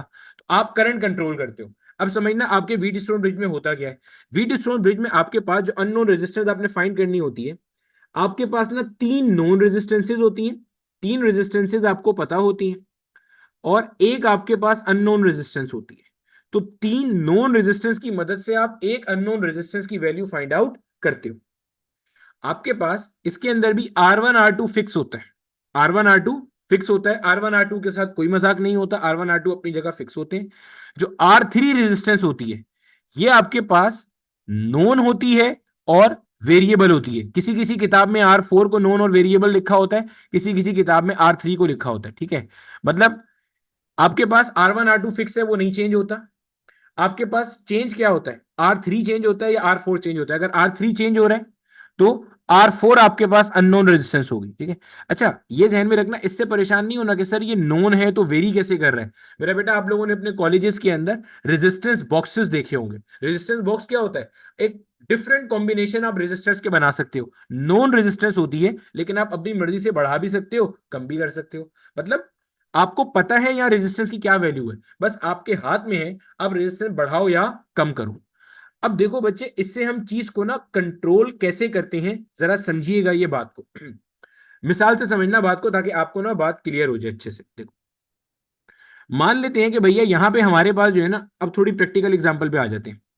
मान लेते हैं कि बेटे अभी हमारे पास क्या सूरत हाल है, ऊपर की रेजिस्टेंस 5 ओम्स है और नीचे की रेजिस्टेंस जो है ना 1 ओम है। ये तो फिक्स है, ऐसे मैं कुछ नहीं कर सकता। इसकी बेस पे क्या हुआ, ऊपर की रेजिस्टेंस 5 थी, नीचे की रेजिस्टेंस 1 थी। अभी मैंने यहाँ पे R3 जो रखा हुआ था, और R4 तो जाहिर है अननोन है, उसे मैं वैसे कुछ नहीं करने वाला। जो करंट आए वो करंट इस तरह से आया कि 2 एम्पियर ऊपर जा रहा है और 5 एम्पियर नीचे जा रहा है। ठीक है, इस रेजिस्टेंस के ऊपर करंट 2 एम्पियर ऊपर गया, 5 एम्पियर नीचे गया। ये 2 एम्पियर करंट जो ऊपर जा रहा है वो ये ऊपर वाली रेजिस्टेंस तय करेगी, जो 5 एम्पियर करंट नीचे जा रहा है वो नीचे वाली रेजिस्टेंस तय करेगी। ठीक है, रेजिस्टेंस कम करते जाओगे करंट बढ़ता जाएगा, रेजिस्टेंस बढ़ाते जाओगे करंट कम होते जाएगा। बेसिक प्रिंसिपल जहन में रखेंगे, उससे स्टिक रहेंगे, उससे आगे पीछे नहीं होंगे। ठीक है, अच्छा अब हुआ क्या, मेरे पास अब पोटेंशियल ड्रॉप की बारी आती है। मुझे बात पता है, जैसी करंट यहां से गुजरेगा रेजिस्टेंस फेस करेगा। In order to overcome the resistance work has to be done. तो भैया V इक्वल्स IR, 2 5 10, तो भाई 2 5 10 वोल्ट। यहां से कितना पोटेंशियल लेके निकला, 20 वोल्ट। 10 वोल्ट माइनस कर दो, कितना बचा, 10 वोल्ट बचा, सी पॉइंट। एक्सीलेंट हो गया, ऊपर का समझ में आ गया। अब नीचे आ जाओ जरा, नीचे कितना करंट जा रहा है, 5 एम्पियर, रेजिस्टेंस कितनी है, 1 ओम। जब यहां से गुजरेगा, तो जनाबे वाला अब क्या करेगा, पोटेंशियल ड्रॉप करेगा रेजिस्टेंस को ओवरकम करने के लिए। 5 1 5 वोल्ट। ठीक है, तो क्या हो गया भाई साहब, ये इसको हम अगर यहाँ पे सही करके लिख लें, 5 1 ये हो गया मेरे बच्चे 5 1 5 वोल्ट। 5 × 1 = 5 वोल्ट, तो भाई 20 वोल्ट लेके निकला था। ठीक है, और कितना ड्रॉप कर दिया इसने, 5 वोल्ट ड्रॉप कर दिया। तो 20 - 5 यहां कितना बचा, 15 वोल्ट बचा। अब मुझे एक बात बताओ, आपको ये चीज कैसे पता चलेगी कि भैया यहां पे पोटेंशियल ज्यादा है यहां पे पोटेंशियल कम है। आपको ये चीज ऐसे पता चलेगी, गौर से सुनिएगा। आपको ये चीज ऐसे पता चलेगी कि आप क्या करोगे, आप ये गैल्वेनोमीटर को नोट करोगे। गैल्वेनोमीटर जो पहले दरमियान में था, अब वो कहां जा रहा होगा, कहीं सीधे हाथ पे जा रहा होगा, क्योंकि आपको ये बात पता है डी पॉइंट का पोटेंशियल ज्यादा है, सी पॉइंट का पोटेंशियल कम है। तो करंट ऐसे नीचे से ऊपर की तरफ फ्लो करेगा। इतनी बात कितने लोगों को समझ में आ गई कि आपने देखा यहां पे चार्ज था, कुछ चार्ज ऊपर गया, कुछ चार्ज नीचे गया। आपको ये बात समझ में आनी चाहिए कि सी और डी पॉइंट का पोटेंशियल अलग अलग है, क्योंकि आपने गैल्वेनोमीटर को देखा। गैल्वेनोमीटर जो पहले 0 पे हुआ करता था, अब वो कहीं सीधे हाथ पे डिफ्लेक्ट कर गया। बोलो इतनी बात क्लियर है। ठीक है भैया, अब देखो मेरा बेटा, अब जो सवाल है ना, हम अब हमें ये चीज नजर आ रही है। अब हमारा टारगेट क्या है, बैलेंस व्हीट स्टोन वेज बनाना। जैसे ही आपने देखा ना कि ये एक पॉइंट पे जा रहा है, इसका मतलब आपको ये पता चल गया कि जनाबे वाला डी पॉइंट का पोटेंशियल ज्यादा है और सी पॉइंट का पोटेंशियल क्या है, कम है। तभी आपका जो पॉइंटर है ना वो कहां पे जा रहा है, सीधे हाथ की तरफ डिफ्लेक्ट कर रहा है। अब आपने क्या करना है, इसका मतलब समझिएगा। इसका मतलब मुझे डी पॉइंट के ऊपर यहां कम पोटेंशियल चाहिए, तो भाई साहब यहां पे पोटेंशियल कम कब आएगा, जब यहां पे पोटेंशियल ड्रॉप ज्यादा हो जाएगा। पॉइंट समझ आ रहा है भैया? 20 वोल्ट लेके चार्ज निकल रहा है, यहां 5 वोल्ट ड्रॉप कर रहा है, तो बचा हुआ यहां पे आ रहा है। अगर आप चाह रहे हो इस पॉइंट पे पोटेंशियल कम हो जाए और ये पॉइंटर वापस यहां पे आ जाए, अगर आप ऐसा चाह रहे हो, तो भाई साहब इसका मतलब यहां से गुजरने वाला जो करंट है वो क्या करना पड़ेगा, बढ़ाना पड़ेगा। ये करंट क्या करना पड़ेगा, बढ़ाना पड़ेगा। एक तरीका, करंट को यहां से क्या करो, बढ़ा दो, ये एक तरीका हो गया। दूसरा तरीका क्या हो सकता है, दूसरा तरीका ये हो सकता है कि ऊपर से गुजरने वाला करंट आप मजीद कम कर दो। पॉइंट समझ में आ रहा है? तो आपने क्या करना है, करंट को कंट्रोल करना है। जब आप करंट कंट्रोल करोगे तो आपका मसला क्या हो जाएगा, हल हो जाएगा। ठीक है। अब आप क्या करते हो, आप रेजिस्टेंस को, ये जो रेजिस्टेंस है, इस रेजिस्टेंस को आप क्या करते हो, वेरी करना शुरू करते हो। जब आप इस रेजिस्टेंस को वेरी करते हो, आपके पास ऊपर का और नीचे का करंट चेंज होता है। क्योंकि मेरा बेटा करंट किस पे डिपेंड करता है, करंट इस पे डिपेंड करता है, ध्यान में रखिएगा। ठीक है, करंट इस पर डिपेंड करता है। जब आपका करंट चेंज हो रहा है, तो करंट चेंज होने की वजह से फिर क्या होगा, अब मान लेते हैं कि आपने रेजिस्टेंस की इस तरह की वैल्यू सेट कर दी कि आपका जो करंट था वो नीचे से 5 एंपियर के बजाय कितना जा रहा है, 10 एंपियर जा रहा है। पहले आपका करंट 5 एंपियर जा रहा था, आपने ओवरऑल सर्किट की रेजिस्टेंस वेरी करी, जो आपकी नॉन रेजिस्टेंस थी, वेरी कर सकती थी, आपने उसे वेरी किया, तो अब आपका करंट नीचे से बढ़ के कितना हो गया, 10 एंपियर हो गया। जो R1 R2 था इसे आपने नहीं छेड़ा, जो वेरिएबल रेजिस्टेंस थी उसी को छेड़ा। उसको कब तक छेड़ा, उस वक्त तक उसे आप छेड़ते रहे कि ये जो गैल्वेनोमीटर का पॉइंटर डिफ्लेक्ट होके आगे गया था वो वापस कहां आ जाए, पीछे आ जाए। आप रेजिस्टेंस को वेरी करोगे और साथ साथ आप गैल्वेनोमीटर के पॉइंटर को देखोगे। Pointer Aahista Aahista Aahista Aahista central position पे आना चाहिए। चाहे राइट पर है तब भी सेंटर पे आना चाहिए, लेफ्ट पे है तब भी सेंटर पे आना चाहिए। तो अपने बात नोट कर लेना, किताब पढ़ोगे किताब में ये सारी कहानी ऐसे ही लिखी मिलेगी। आपने क्या करना है, रेजिस्टेंस बॉक्स को वेरी करना है या वेरिएबल रेजिस्टेंस को चेंज करना है। कब तक चेंज करना है, जब तक कि आपका गैल्वेनोमीटर वापस सेंटर में ना आ जाए। ये 2 5 10 एक तो मैंने मिसालें ली हुई है समझाने के लिए। ठीक है। अब जब वो सेंटर पे आ गया, इसका मतलब क्या है कि पोटेंशियल एक बराबर हो गया। अब 10 को एक से मल्टीप्लाई करो, 10 वोल्ट, 20 वोल्ट लेके निकला था, 10 वोल्ट ड्रॉप हो गया, पीछे कितना बचा, 10 वोल्ट। जब मेरा बेटा दोनों पॉइंट्स का पोटेंशियल एक बराबर हो जाएगा, चाहे वो 8 और 8 हो जाए, 10 और 10 हो जाए, जो भी हो जाएगा, तो बच्चे पोटेंशियल डिफरेंस जीरो हो जाएगा। जब पोटेंशियल डिफरेंस जीरो हो जाएगा तो आपके पास गैल्वेनोमीटर में से फ्लो करने वाला करंट क्या हो जाएगा, जीरो हो जाएगा। जब गैल्वेनोमीटर में से करंट फ्लो नहीं करेगा तो क्या होगा बच्चे, जब गैल्वेनोमीटर में से करंट फ्लो नहीं करेगा तो इसको हम कहेंगे, ये आपके पास हो गया नल पॉइंट। क्या हो गया ये, नल पॉइंट, या इसको आप नल डिफ्लेक्शन भी कहते हैं। अगर मैं पूरी कहानी को समराइज कर दूं अभी तक की, व्हीट स्टोन ब्रिज क्या काम करता है, अननोन रेजिस्टेंस निकालता है। बैलेंस व्हीट स्टोन ब्रिज पे प्रिंसिपल पे काम होता है। बैलेंसिंग व्हीट स्टोन ब्रिज की कैसे करते हैं, बैटरी के पॉजिटिव साइड से करंट आता है, दो हिस्सों में तकसीम हो रहा होता है।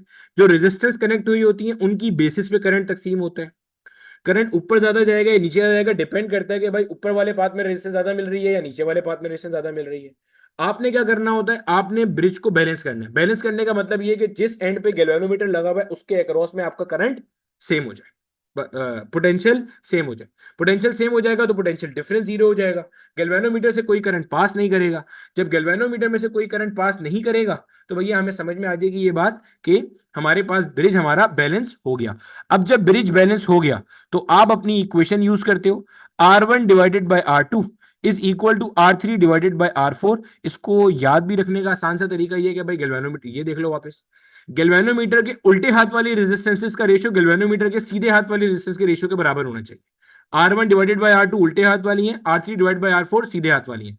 तो R1/R2 should be equal to R3/R4। अब इसके अंदर मैंने आपको बताया था कि भाई आपके पास तीन रेजिस्टेंसेस नोन है, एक अननोन है। तो भाई साहब आपको अगर R1 पता है, R2 पता है, R3 पता है, तो मेरा नहीं ख्याल कि R4 ये जो एक अननोन रेजिस्टेंस थी इसको निकालने में कोई भी दिक्कत आपकी होने वाली है। R3 जो कि वेरिएबल रेजिस्टेंस थी, सर यहां पे वेरिएबल रेजिस्टेंस की कौन सी वैल्यू रखेंगे बेटे, वो वैल्यू रखेंगे जिसके ऊपर ये क्या कर रहे हैं आपके पास, जिसके ऊपर ये मैच कर रहे हैं, मतलब बैलेंस हो रहा है जिसके ऊपर। जाहिर सी बात है ना, पूरा पॉइंट ही क्या था, इसका बैलेंस करना था। बोलो मेरा बेटा यहां तक सबको कॉन्सेप्ट क्लियर है, तो हम इसको आगे लेके चलते हैं और इसके सवालात की तरफ जाने के लिए अभी हमें मजीद थोड़ा सा काम इसमें करना पड़ेगा। अब देखो मेरा बेटा, अब इसके अंदर हमारे पास क्वेश्चंस के ऊपर जाने से पहले ना हमें मजीद इसके अंदर भी चीजें करनी है, ठीक है। क्वेश्चन इतने आसानी से नहीं होते, ना इतने डायरेक्टली आते। पहली चीज जो मैं आपको यहाँ पे क्लियर कराना चाह रहा हूँ वो ये जहन में रखिएगा आप, कि बेटा ये जो, अगर आपसे इस तरह का कोई सवाल आ जाए आपके पास, ठीक है, इस तरह का कोई आपको एक क्वेश्चन दे दिया जाए, मिसाल के तौर पे आपको ऐसे पूछता है कि भाई आपका ब्रिज बैलेंस है या नहीं, ठीक है, बिल्कुल सिंपल सा क्वेश्चन आपसे पूछ रहा हूं, आपको एक ऐसे ना ये बना के दे दिया, और आपसे पूछा जा रहा है कि जनाब आपका ब्रिज जो है ना बैलेंस है या नहीं। देखो मेरा बेटा, ये सारे अल्फाज ना बैलेंस ब्रिज के लिए ही इस्तेमाल होते हैं जो मैं आपके सामने कर रहा हूँ। एग्जामिनर आपको इनमें से कोई भी चीज लिख के देगा ना, इसका मतलब वो बैलेंस ब्रिज की बात कर रहा है, बैलेंस ब्रिज की बात कर रहा है, ठीक है। क्या क्या भाई, आपको वो कह दे current flowing through the galvanometer is zero, आपको वो कह दे कि भाई पोटेंशियल डिफरेंस अक्रॉस, एक सी शायद ज्यादा लग गया है, potential difference across galvanometer is zero, या आपको कह दे पोटेंशियल सी पॉइंट का पोटेंशियल डी पॉइंट का बराबर है। भाई साहब ये सब एक ही बातें, ठीक है, ये सब एक ही बातें हैं, ठीक है। ये बैलेंस ब्रिज है आईजीजी। अब अगर आपको मैं एक सवाल दूं भाई, मिसाल के तौर पे ये 10 ओम की एक रेजिस्टेंस है, ये 30 ओम की एक रेजिस्टेंस है, ये 1 ओम की एक रेजिस्टेंस है, ये आपके पास 3 ओम की एक रेजिस्टेंस है, और यहां पे ये सेंटर पॉइंट में एज यूजुअल आपके पास एक अदद क्या कनेक्ट हुआ हुआ है मेरे बच्चे, एक अदद कनेक्ट हुआ हुआ है आपके पास गैल्वेनोमीटर, ठीक है। मिसाल दे रहा हूं समझाने के लिए, ठीक है, समझना गौर से। अब आपको अगर पूछा जाए बिल्कुल सिंपल सा क्वेश्चन कि भाई साहब ये वाला जो हमारा ब्रिज है, ये ब्रिज आपका बैलेंस है या नहीं है, तो भाई आप ये देखो आपकी इक्वेशन, ये जो इक्वेशन है ना, this equation will tell you whether the bridge is balance और not. R1 divided by R2 should be equal to R3 divide by R4, और R1 बटा R2 क्या है, गैल्वेनोमीटर के उल्टे हाथ वाली रेजिस्टेंस का रेशियो। तो भाई गैल्वेनोमीटर के उल्टे हाथ वाली रेजिस्टेंस देखो जरा क्या है, एक 10 ओम्स है और एक क्या है मेरा बेटा 30 ओम्स है, तो 10 बटा 30 कितना हुआ, 1/3 हुआ। ये गैल्वेनोमीटर की लेफ्ट साइड का रेशियो था। अब गैल्वेनोमीटर की राइट साइड का भी रेशियो निकाल लो, राइट साइड पे क्या है, 1 ओम और 3 ओम है, तो भैया 1 ओम बटा 3 ओम, क्या लेफ्ट साइड और राइट साइड मैच कर रहा है, बिल्कुल कर रहा है। इसका मतलब the bridge is balanced, the bridge is balanced, bridge balanced है। अब आप जब करंट फ्लो कराओगे ना, अब सुनिए, अगर अभी भी किसी को मसला है फिर सुन लो, जैसे ही आप इसको बैटरी के साथ कनेक्ट करोगे, यहां करंट आई आएगा, तो करंट I1 जो ऊपर जा रहा होगा और करंट I2 जो नीचे जा रहा होगा, वो अपने आप को इस तरह से तकसीम करेंगे, और से सुनना, अपने आप को इस तरह से तकसीम करेंगे कि ये वाला जो पॉइंट है सी पॉइंट और जो ये डी पॉइंट है मेरे बच्चे, इन दोनों पॉइंट्स का पोटेंशियल आपस में कैसा आ रहा होगा, सेम आ रहा होगा। जहन में रखिएगा ये बात अच्छे से। ऐसे चेक करते हैं, अगर आपको यही सवाल इस तरह से दिया जाता, और से सुनना, इसको हम कॉपी करके दूसरा सवाल बना लें।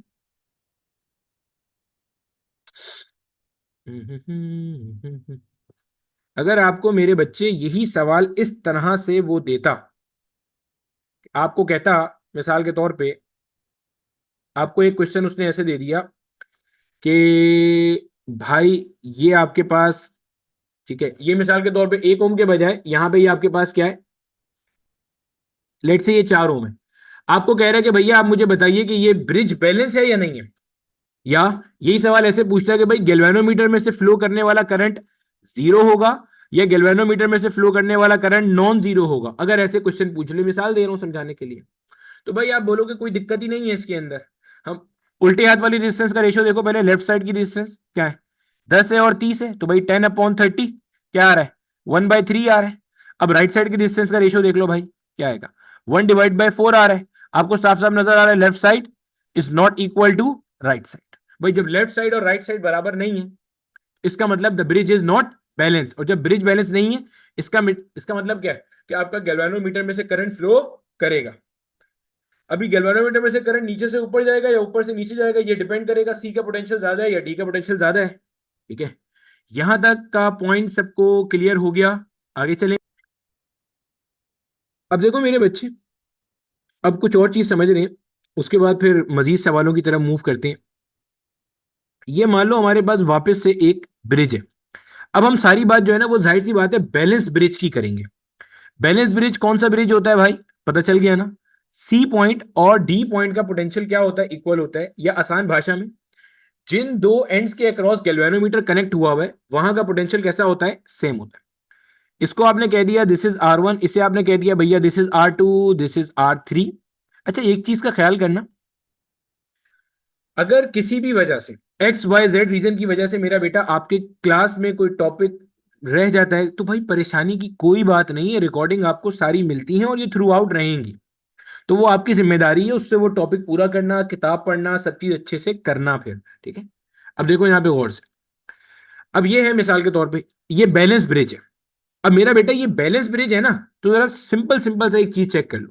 अगर ये बैलेंस ब्रिज है तो इसका मतलब है कि current passing through galvanometer will be zero. भैया जब करंट गैल्वेनोमीटर में से गुजर ही नहीं रहा, तो मैं यहाँ पे गैल्वेनोमीटर को कनेक्ट करूं या ना करूं, क्या फर्क पड़ता है? पॉइंट समझ आ रहा है? भाई जब करंट गैल्वेनोमीटर में से नहीं गुजर रहा, तो मैंने गैल्वेनोमीटर को ही उड़ा दिया। क्यों? क्योंकि करंट को ये रास्ता नजर थोड़ी आ रहा है। पॉइंट समझ में आ रहा है? भाई जो, जब करंट नहीं गुजर रहा, करंट यहां से आया I1, सी पॉइंट पे आया, अभी नीचे तो जा ही नहीं सकता क्योंकि पोटेंशियल सेम है, तो सारा करंट यहां चला गया। जो I1 था वो पूरा यहां आ गया। सिमिलरली जो I2 था वो यहां से सीधा यहां पे आ गया। इसलिए मैंने गैल्वेनोमीटर को उड़ा ही दिया, क्योंकि galvanometer is not an effective pathway for the current, क्योंकि उसको वो नहीं ले रहा। अब आप देखो, I one I one current जितना R1 में जाएगा, वही I1 करंट सारा का सारा R3 में आएगा। इसका मतलब मैं यहां से देखते हुए ये बात इसको इस तरह कह सकता हूं कि जनाबे वाला, R1 एंड R3 ये दोनों सीरीज में कनेक्ट हुए हुए। कैसे कनेक्ट हुए हुए? सीरीज में। सीरीज सर्किट की पहचान क्या होती है? कि उसमें करंट सेम रहता है। तो भाई I1 करंट R1 से आया, वही I1 करंट R3 से निकल गया। अच्छा, अब इसी पैटर्न पे अगर आप देखोगे, तो ये R2 और R4 भी सीरीज में हो गए। क्यों भाई? I2 करंट जितना R2 के पास है उतना ही R4 के पास है। क्यों सर? बेटे यहां पे बीच में गैल्वेनोमीटर तो लगा हुआ था, लेकिन D से कोई करंट C की तरफ थोड़ी जा रहा है गैल्वेनोमीटर से होता हुआ, यही बात तो पता है बैलेंस ब्रिज के अंदर। तो सारा का सारा करंट यहां से वहां जा रहा है।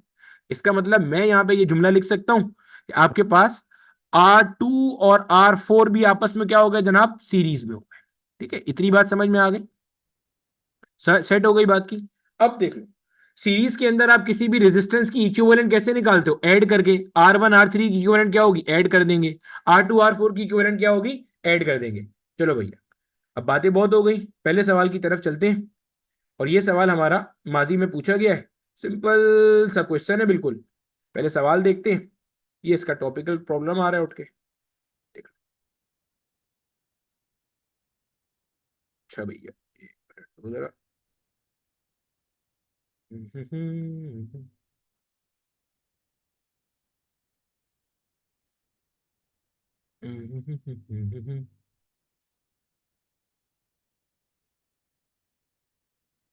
नहीं भाई, उसने कसम खाई हुई है कि दोनों साथ में नहीं आएंगे। अब देखो मेरा बेटा, ये आपके सामने क्वेश्चन है, मैं करा रहा हूं ये सवाल आपको। अच्छे से आपने सवाल सुनना है, जो कॉन्सेप्ट पढ़े हैं उसको अप्लाई करना है, ठीक है। माजी में आया हुआ क्वेश्चन है। कहते हैं in the given network the effective resistance between point a and b. देखो भैया, सबसे पहले आप चेक कर लो कि आपका ब्रिज बैलेंस है या नहीं, और ऑप्शंस छोड़ दो आप, ठीक है। आप सिर्फ ये देख लो कि भाई साहब हमारा जो ब्रिज है ना वो बैलेंस है या नहीं। मैंने आपको सिखाया था कि ब्रिज बैलेंस है या नहीं कैसे चेक करते हैं, हमें पता है ये बात। मैं आपकी चैट भी इनेबल कर रहा हूं, तो मुझे साथ साथ बताते जाना, ठीक है। साथ साथ पेंसिल पेन लेके बैठो, साथ साथ करते रहो भाई, बात बात की कहानी नहीं करना। अब देखो भाई, चेक करना है कि आपके पास ब्रिज बैलेंस है या नहीं। ये आपका जो दरमियान में लगा हुआ है ना भाई, ये गैल्वेनोमीटर है। सर कैसे पता चला? भाई ये वाला बैटरी की तरफ तार जा रहा है, तो बैटरी को हटा के दूसरी साइड पे क्या होता है? गैल्वेनोमीटर होता है। अब चेक कर लो ब्रिज बैलेंस है या नहीं। गैल्वेनोमीटर के उल्टे साइड वाली रेजिस्टेंस का रेशो 10/10 क्या आ रहा है? 1। गैल्वेनोमीटर के सीधे हाथ वाले रेजिस्टेंस का रेशो 10/10, ये भी क्या आ रहा है? 1। दोनों मैच कर रहे हैं। इसका मतलब क्या हो गया? इसका मतलब समझते हो? इसका मतलब bridge is balanced. Balance bridge की इक्वेशन है, ठीक है। अगर ब्रिज बैलेंस है तो भाई लोग, ऊपर 10, ये दोनों 10 आपस में क्या हो गए? सीरीज में हो गए। सही है ना भाई?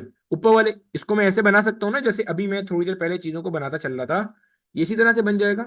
यानी कि ये ऐसे, देख लो और से, ये ऐसे बन जाएगा, ये यूं बन जाएगा। सिमिलरली जो नीचे वाले 10 और 10 हैं, ये भी आपस में सीरीज में हो जाएंगे, ये ऐसे। ये नीचे वाले 10 बन गए मेरा बेटा, ठीक है। ऊपर वाले 10, ये 10 सीरीज में आ गया। नीचे वाले भी 10 और 10 सीरीज में आ गए। जब इन दो को ऐड करोगे आपस में, तो भाई ऊपर क्या आ गया? 20 ओम। और जब नीचे वाले 10 और 10 को ऐड किया, ये भी क्या आ गया? 20 ओम। गौर से सुनना और समझना। अब जो ऊपर वाले 10 और 10 का इक्विवेलेंट था, जिसको मैंने 20 ओम बना दिया, उसको मैं ऐसे बना सकता हूं। और जो नीचे वाले 10 और 10 का इक्विवेलेंट था, उसे मैं ऐसे बना सकता हूं। और ये मेरा बेटा ये आपके पास पॉइंट आ रहा है। अब ये दोनों कैसे कनेक्ट हुए हुए? पैरेलल में। ऊपर वाला भी 20 है, नीचे वाला भी क्या है? 20 है। ऊपर 20 नीचे 20, कैसे कनेक्ट हुए हुए? पैरेलल के अंदर।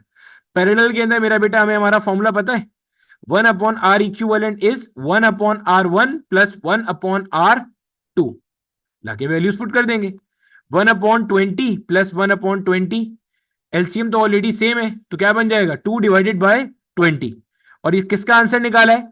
1/R इक्विवेलेंट का। अगर मैं दोनों साइड्स को रेसिप्रोकेट करूंगा, R equivalent will be equal to 20/2। यानी कि क्या आंसर आ रहा है मेरा? 10 ओम आंसर आ रहा है। चेक कर लो, आंसर 10 ओम मार्क हुआ है। बोलो भैया क्लियर हुआ? कैसे मैंने पहले दोनों को यहां सीरीज में किया, इनको सीरीज में किया, फिर पैरेलल में किया, और मैंने फाइनली क्या निकाला? हमारा इक्विवेलेंट रेजिस्टेंस। बोलो भैया।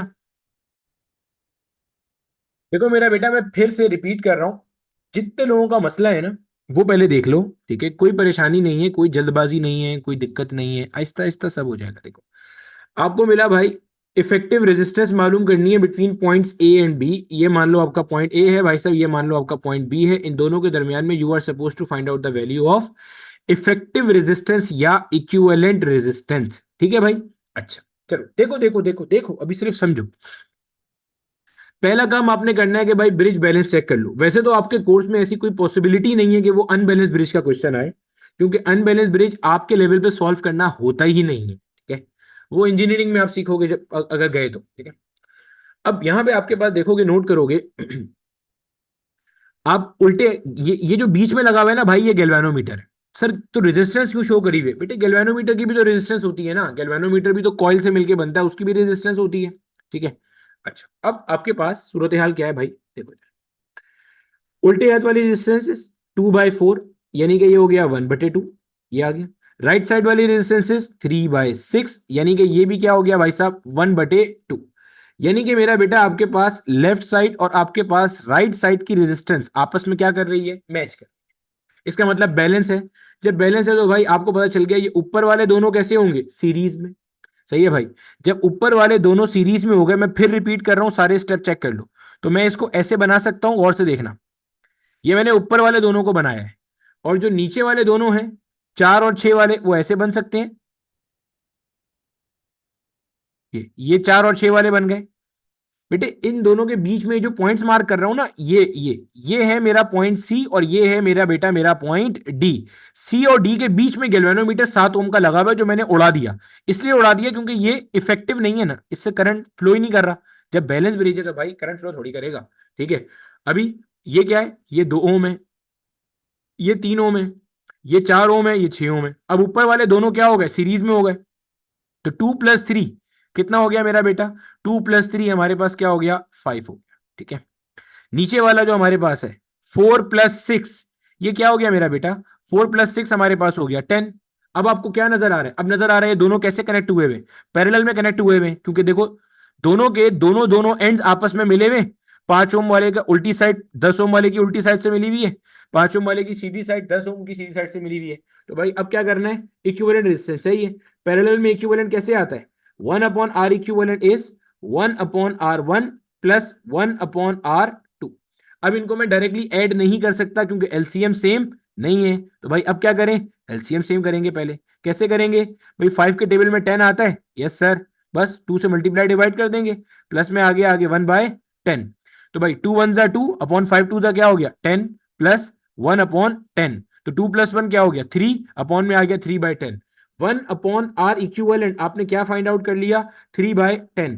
आपको R इक्विवेलेंट चाहिए, दोनों साइड्स को रेसिप्रोकेट कर देंगे, तो R equivalent will be equal to 10/3 ohm. Check कर लो भाई, 10/3 ओम्स। मेरा बेटा सबका आंसर मैच कर रहा है। बेटे 3/10 इसलिए आ रहा है कि आपने आखिर में उसे रेसिप्रोकल नहीं किया होगा, ठीक है? बच्चे क्लियर हो गया? मुश्किल तो नहीं था, आसान था। देखो मेरा बेटा, ये आपके पास एक और सवाल है। अब ये सवाल ना एग्जामिनर ने जिस साल पूछा उसने ये चीज कहीं मेंशन नहीं करी है कि आपके पास ये व्हीट स्टोन ब्रिज का क्वेश्चन है, लेकिन हमें पता चल रही है ये व्हीट स्टोन ब्रिज का क्वेश्चन है। कैसे सर? भाई ये ऐसे पता चल रहा है कि आप कुछ नहीं करो, आप सिर्फ इस सवाल की शक्ल देख लो। आपके पूरे कोर्स के अंदर सवाल की ये शक्ल एक ही जगह पे है। इसको हम कहते हैं साइक्लिक मैश अरेंजमेंट। क्या कहते हैं भाई? Cyclic mesh arrangement of resistors, ठीक है, या इसे आप कहते हो Wheatstone bridge arrangement of resistors, ठीक हो गया। अच्छा, अब इसके अंदर आपको कहता है each resistance shown in the circuit is 17 ohms, बेहतरीन हो गया। ये भी 17 ओम्स है भाई, ये भी 17 ओम्स है, ये भी 17 ओम्स है, ये भी 17 ओम्स है, और ये वाली भी क्या है, 17 ओम्स है, ठीक है। अब नजर आ रहा है मुझे कि ये ब्रिज बैलेंस है। क्यों बैलेंस है भाई ये ब्रिज? क्योंकि भाई मुझे दिख रहा है कि गैल्वेनोमीटर के उल्टी साइड वाली जो रेजिस्टेंसेज हैं वो हैं 17 और 17। तो 17/17 क्या हो गया, 1। सीधे साइड वाली भी 17/17 क्या हो जाएगा, 1 हो जाएगा, बेहतरीन हो गया। अच्छा, अब मुझे क्या करना है, अब मुझे इनका इक्विवेलेंट चाहिए, तो भाई इक्विवेलेंट निकाल लेते हैं। आप देखोगे तो आपको देखेगा ये जो ऊपर वाली दोनों हैं ये कैसी आ रही हैं, सीरीज में आ रही हैं। तो भाई जब मैं ऊपर वाली दोनों बनाऊंगा, मैं बिल्कुल बेसिक से बता रहा हूं ताकि कोई मसला ना हो आपके टीपीपी के अंदर, ठीक है। ये आ गया था, ये मेरा बेटा 17 ओम की है, ये भी 17 ओम की थी। अब नीचे वाली देख लो भाई, नीचे वाली दो वो भी 17-17 की हैं। ये जिस तरह की ये फिगर बन रही है ना मीटर ब्रिज के अंदर, हम बिल्कुल इसी तरह के क्वेश्चन सॉल्व कर रहे होंगे। बस आपने ये समझना है अच्छे से जो हम काम कर रहे हैं। ये मेरा बेटा आपके पास आ गया, ये वो पॉइंट है जिसको इस फिगर के अंदर इन्होंने बी और डी कहा हुआ है। ये बात अगर आपको समझ में आती है ना तो बेहतरीन हो गया। ये बी और डी पॉइंट आपको यहां से ये फिगर के जो मैंने बनाई ये समझ में आता है। ये बी और डी पॉइंट आपको यहां से समझ में आता है कि ये वाला जो पॉइंट है ना बच्चे, ये वाला पॉइंट आपका पॉइंट ए है, ये वाला पॉइंट आपका पॉइंट क्या है, ये सी है इसके अंदर, ठीक है। ये ऐसे जा रहा है एक्स की तरफ, ये ऐसे जा रहा है किसकी तरफ, वाई की तरफ। बोलो भैया, ये वाला सबको क्लियर हो रहा है? क्योंकि मीटर ब्रिज में हमने एग्जैक्ट यही काम करना है, बिल्कुल सेम, कोई डिफरेंस नहीं है मीटर ब्रिज में, ठीक है। अब 17 ओम जो बी और डी के दरमियान में लगा हुआ है वो मैंने उड़ा दिया।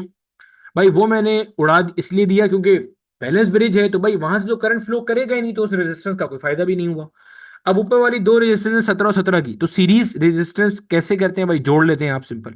तो भाई जब ऊपर वाली दोनों को जोड़ोगे तो भाई 17 और 17 जुड़ने के बाद क्या बन गया, ये 34 ओम्स बन गया।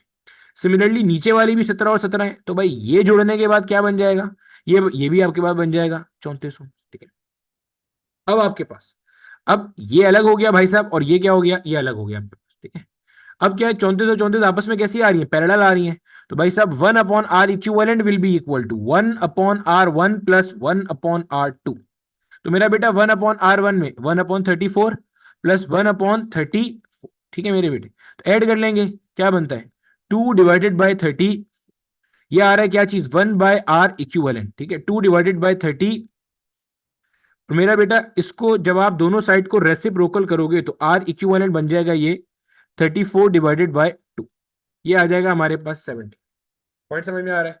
34/2 आ रहा है 70। अच्छा, पहली चीज कि जो मीटर ब्रिज है यही आपके पास स्लाइड वायर ब्रिज भी कहलाता है। इसी मीटर ब्रिज को हम लोग कहते हैं स्लाइड वायर ब्रिज, ठीक है। या इसी को बाज जगहों पे कैरी फोस्टर ब्रिज भी कहा जाता है, स्लाइड वायर ब्रिज भी कहते हो इसको आप, या इसी को आप कैरी फोस्टर ब्रिज का नाम भी देते हो, ठीक है। थोड़ा सा डिफरेंस हो जाता है कैरी फोस्टर में, लेकिन ज्यादातर जगहों पे कह सकते हैं कैरी फोस्टर ब्रिज, ठीक है। इन तीनों में से किसी भी नाम से पूछा जा सकता है। आप लोगों ने इसको अपने कॉलेजेस में किस तरह से देखा होगा वो भी देख लो भाई। आपने कॉलेजेस में इसका प्रैक्टिकल एक कराया जाता है, वो इस तरह से होता है, आपके पास ना ऐसे ऐसे लकड़ी का जो है ना वो एक तख्ता सा होगा, ठीक है। तख्ता सा कह लो कि लकड़ी का एक डब्बा सा है ये, ठीक है, मतलब एक जैसे टेबल का ऊपर टॉप कवर होता है ना वैसे है ये, ठीक है। और यहाँ पे आपके पास जो है ना इस तरीके से, ऐसे यहाँ पे आपके पास यहाँ पे आपके पास जो है ना वो ऐसे कॉपर स्ट्रिप्स कनेक्ट हुई हुई होती हैं, ये कॉपर स्ट्रिप्स है, ठीक है। अभी सब चीज मैं लेबल भी कर दूंगा, टेंशन की बात नहीं है कोई। यहाँ ऐसे हमारे पास ये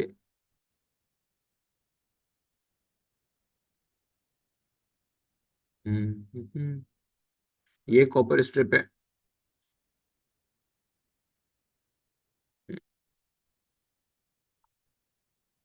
एक कॉपर स्ट्रिप ऐसे ये बीच में कनेक्ट हुई हुई होती है, ठीक है, ये इस तरह से, ये इस तरह से मेरा बेटा ये है। अब ये जो मैंने ब्लू कलर से बनाई है ना, सबसे पहले तो इसकी मार्किंग कर लो, ये क्या चीज है। ये मेरा बेटा आपके पास ना कॉपर स्ट्रिप्स है। अब ये कॉपर की क्यों रखी जाती हैं और किसी मटेरियल की क्यों नहीं है, इसका भी अभी आंसर मिलने वाला है थोड़ी देर में। बिल्कुल परेशानी की बात नहीं है, तसल्ली से बस से सुनते जाओ। इसी तरह यहाँ पे आपके पास जो है ना वो कनेक्ट हुई भी होती है एक अदद वायर। ठीक है, ये एक वायर है। इसको मीटर ब्रिज जो कहते हैं ना, वो इसलिए कहते हैं कि जो वायर कनेक्ट हुई हुई होती है ना, इस वायर की लंबाई आपके पास जो है ना वो 1 मीटर की होती है। ठीक है, अगर इस वायर की लंबाई आपके पास 1 मीटर की ना हो, 1 मीटर से ज्यादा हो, तो फिर ये मीटर ब्रिज नहीं कहलाता, फिर ये स्लाइड वायर ब्रिज कहलाता है। 1 मीटर का मतलब क्या हो गया आपके पास, 100 सेंटीमीटर, तो इसको भी मेंशन कर देते हैं। ये आपके पास जो टोटल वायर है ना, अगर इस वायर की लेंथ आपके पास 1 मीटर है या 100 सेंटीमीटर है, तो ये बस ध्यान में रखिएगा, ये इंस्ट्रूमेंट जो है ना ये कहलाएगा मीटर ब्रिज। ठीक है, और अगर इस वायर की लेंथ कुछ भी है, बस L should not be equal to 1 metre, 1 metre नहीं होना चाहिए बस। ठीक है, वो 100 सेंटीमीटर से ज्यादा हो सकता है, वो 100 सेंटीमीटर से कम भी हो सकता है, कम तो नहीं होता वैसे। तो ये कहलाता है आपके पास स्लाइड वायर ब्रिज। काम एक ही है, ठीक है, काम एक ही है, इसलिए मैंने कहा था दोनों का नाम एक ही है। ये समझ लो एक एंड हो गया, ये समझ लो एक और एंड हो गया। ठीक है, अच्छा जनाब, और क्या क्या इसके अंदर होता है चीजें। मेरा बेटा ये आपको देखो, इसके अंदर ये जो दरमियान की जगह है ना, इसको पहले मैं लेबल कर दूं। जब आप आगे न्यूमेरिकल भी कर रहे होगे ना, तो आप नोट करोगे इसको ना, वो कहता है गैप। ये जो आपको नजर आ रहा है ना कॉपर स्ट्रिप के बीच की जगह, इसको वो कहता है गैप। ठीक है, तो मैं यहाँ पे मार्क कर रहा हूँ, आपके पास ना 2 गैप आपको दिख रहे होंगे, देखो इधर। ये वाला जो है ना एक गैप है, इसको आप कह दो ये आपके पास गैप नंबर 1 है। ठीक है, दिस इज गैप नंबर 1। इसको आप वो कह रहा होता है गैप नंबर 2। इस गैप में क्या होता है भाई साहब, इस गैप के अंदर आपने रेजिस्टेंसेज लगाई हुई।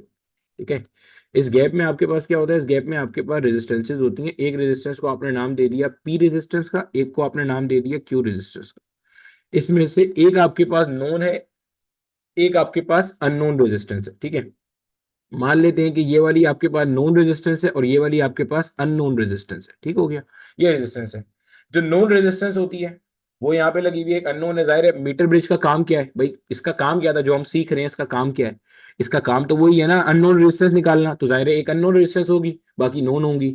अच्छा, अब आप बोलोगे सर व्हीट स्टोन ब्रिज के अंदर तो हमें जो रेजिस्टेंसेज दिखाई गई थी वो तो ज्यादा थी, तो वो तो कितनी थी आपके पास, वो तो आपके पास कुल मिला के रेजिस्टेंसेस 4 थी सर। अभी तो आपने सिर्फ 2 दिखाई हैं, कोई मसला नहीं है, अभी और भी आ रही है, टेंशन की बात नहीं है। अच्छा, अब इसके अंदर जो है ना, ये यहां से कनेक्ट कर देते हैं, जो आपके पास बैटरी होती है। अरे भैया,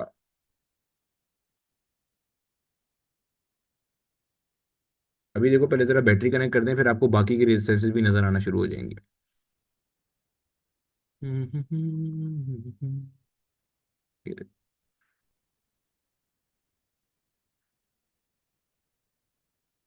ये मेरा बेटा हमारे पास जो है ना, जैसे अच्छा मैंने कोशिश करी है, किताब में इसकी फिगर जो है ना, ये उन्होंने गैल्वेनोमीटर को ऊपर की तरफ करके शो किया हुआ होता है। आप किसी भी चीज को शो देखोगे ना, मैंने इसको थोड़ा सा नीचे करके शो कर दिया, ताकि जो आपने ऑलरेडी पढ़ा हुआ है ना, आपको उससे मिलती जुलती कहानी नजर आ रही है, और आपको ना बहुत ज्यादा कुछ वेरिएशन ना दिख रही हो, ताकि समझने में थोड़ा आसानी हो जाएगी बस, और कोई फायदा नहीं होगा। ठीक है, ये मान लो आपके पास यहाँ पे जो है ना, ये आपने बैटरी कनेक्ट करी हुई है।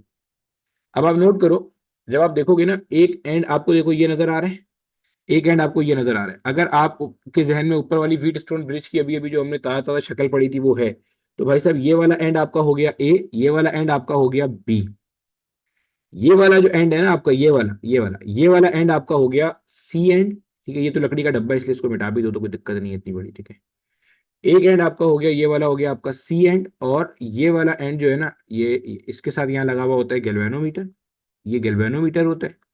और ये गैल्वेनोमीटर के साथ एक कनेक्ट हुई हुई होती है जो की, ये जो की क्या चीज होती है भैया, जो की जो है ना वो आपके पास एक ऐसे समझ लो पेन की टाइप का, स्टाइलस टाइप की एक चीज होती है। स्टाइलस देखा है ना, जो टैबलेट वगैरह पे लिखने के लिए इस्तेमाल होता है, इस तरह की आपके पास एक कनेक्टर होता है मेटल का। इसको आप वायर के ऊपर जहां भी कनेक्ट करोगे ना, वो पॉइंट आपका डी पॉइंट बन जाएगा। आपने इस पॉइंट पे कनेक्ट कर दिया, तो अब ये इससे उल्टे हाथ वाले साइड पे एक हो गया, इससे सीधे हाथ वाली साइड पे एक हो गया। पहले कंस्ट्रक्शन को जरा दोबारा सुन लो, फिर हम आगे चलते हैं और समझते हैं। देखो, ये जो मैंने ब्लू कलर से बनाया हुआ है, ये कॉपर की स्ट्रिप्स है। ठीक है, ये जो यहाँ पे बनी हुई है ना, ये जो आपको ये पिंक कलर की ये लाइन सी नजर आ रही है, ये लाइन, ये आपके पास जो है ना वायर है। ये जो वायर बनाई जाती है ना बेटे, ये वायर बनाई जाती है आपके पास ओहमिक मटेरियल की। ये सब एमसीक्यूज में पूछते हैं जो मैं आपको बताता जा रहा हूँ। ये वायर बनती है मेरे बच्चे ओहमिक मटेरियल की। जो ओहमिक मटेरियल है उसके अंदर आपके पास कौन कौन शामिल हो जाएगा, कॉन्स्टेंटन शामिल हो जाएगा। इसी तरह आपके पास इसके अंदर निक्रोम हो सकता है, या इसके अंदर आपके पास मैंगेनिन हो सकता है। इन तीन में से किसी भी मटेरियल की ये वायर हो सकती है। इसका फायदा क्या होता है भाई? देखो, ओहमिक मटेरियल कौन सा होता है? ओहमिक मटेरियल बेटे वो होता है जो हर हाल में ओम्स लॉ को ओबे करता है। और ओम्स लॉ क्या कहता है कि I is directly proportional to V. या इसको आप सिंप्लीफाई करोगे तो वी इक्वल्स आई आर। ये रिलेशन ओबे रहता है और इसके अंदर रेजिस्टेंस हमेशा क्या रहती है? कांस्टेंट रहती है। अब हमें ये बात पता है, अगर किसी भी सर्किट में से करंट फ्लो कर रहा हो तो उसकी रेजिस्टेंस को कांस्टेंट रखना बड़ा मुश्किल काम होता है, क्योंकि जब करंट फ्लो करता है तो वो रेजिस्टेंस फेस करेगा। In order to overcome the resistance work has to be done. और जब वो काम करेगा तो चार्ज एनर्जी लूज करेगा। जैसे हमने कल देखा था, पोटेंशियल ड्रॉप होता है, एनर्जी लूज होगी। जब एनर्जी लूज होगी तो वो हीट की फॉर्म में नजर आ रही होगी। और जब वो हीट की फॉर्म में नजर आ रही होगी तो उसकी वजह से टेम्परेचर बढ़ता है। टेम्परेचर बढ़ेगा तो रेजिस्टेंस चेंज होगी। फिर सुनो, मैंने क्या कहानी सुनाई। आपके पास कोई वायर है। मैं क्यों कह रहा हूं कि किसी कंडक्टर में रेजिस्टेंस को कांस्टेंट रखना एक कमाल है, फिर सुनो और फिर समझ लो। देखो भैया, अगर ये वायर है, इसमें मान लो ये वाला एक एंड ए है, ये वाला एक एंड आपके पास बी है। आपके पास जो चार्ज है वो ऐसे एंड ए से कहां जा रहा है? एंड बी की तरफ जा रहा है। जाहिर है इस वायर की कोई रेजिस्टेंस होगी, चार्ज वो रेजिस्टेंस फेस करेगा। In order to overcome the resistance काम करना पड़ेगा। काम करेगा तो law of conservation of energy कहता है कि energy can not be created, can not be destroyed, only it can be transferred from one form to other. तो जब ये अपनी एनर्जी ड्रॉप करता है तो जो चार्ज की ड्रॉप शुदा एनर्जी होती है वो हीट की फॉर्म में नजर आती है। यही वजह है कि आपके घर में जो मोटर होती है, पंखा होता है, अगर आप उसको थोड़े टाइम चलाने के बाद बंद करोगे तो क्या होता है? वो बेसिकली गर्म हुआ हुआ होता है, उसकी वाइंडिंग में से करंट फ्लो कर रहा होता है। तो दिस इज द रीजन। तो होता क्या है, आपके पास फिर क्या होगा भाई? टेम्परेचर बढ़ेगा। और जब टेम्परेचर बढ़ेगा तो मेटल के केस के अंदर, अगर मेटल की बात करेंगे, टेम्परेचर के बढ़ने पे रेजिस्टेंस भी क्या होती है? बढ़ती है। क्योंकि टेम्परेचर और रेजिस्टेंस कैसा है? डायरेक्टली डिपेंडेंट होता है। ठीक है भाई साहब, ये होता है हमारे पास हिसाब किताब। अच्छा, अब ओमिक मटेरियल में क्या होता है? ओमिक मटेरियल, मैंने आपको तीन मिसालें दी हैं ओमिक मटेरियल की। मैंने आपको तीन मिसालें दी, कॉन्स्टेंटन, निक्रोम और मैंगनीज। ये ओमिक मटेरियल होता है।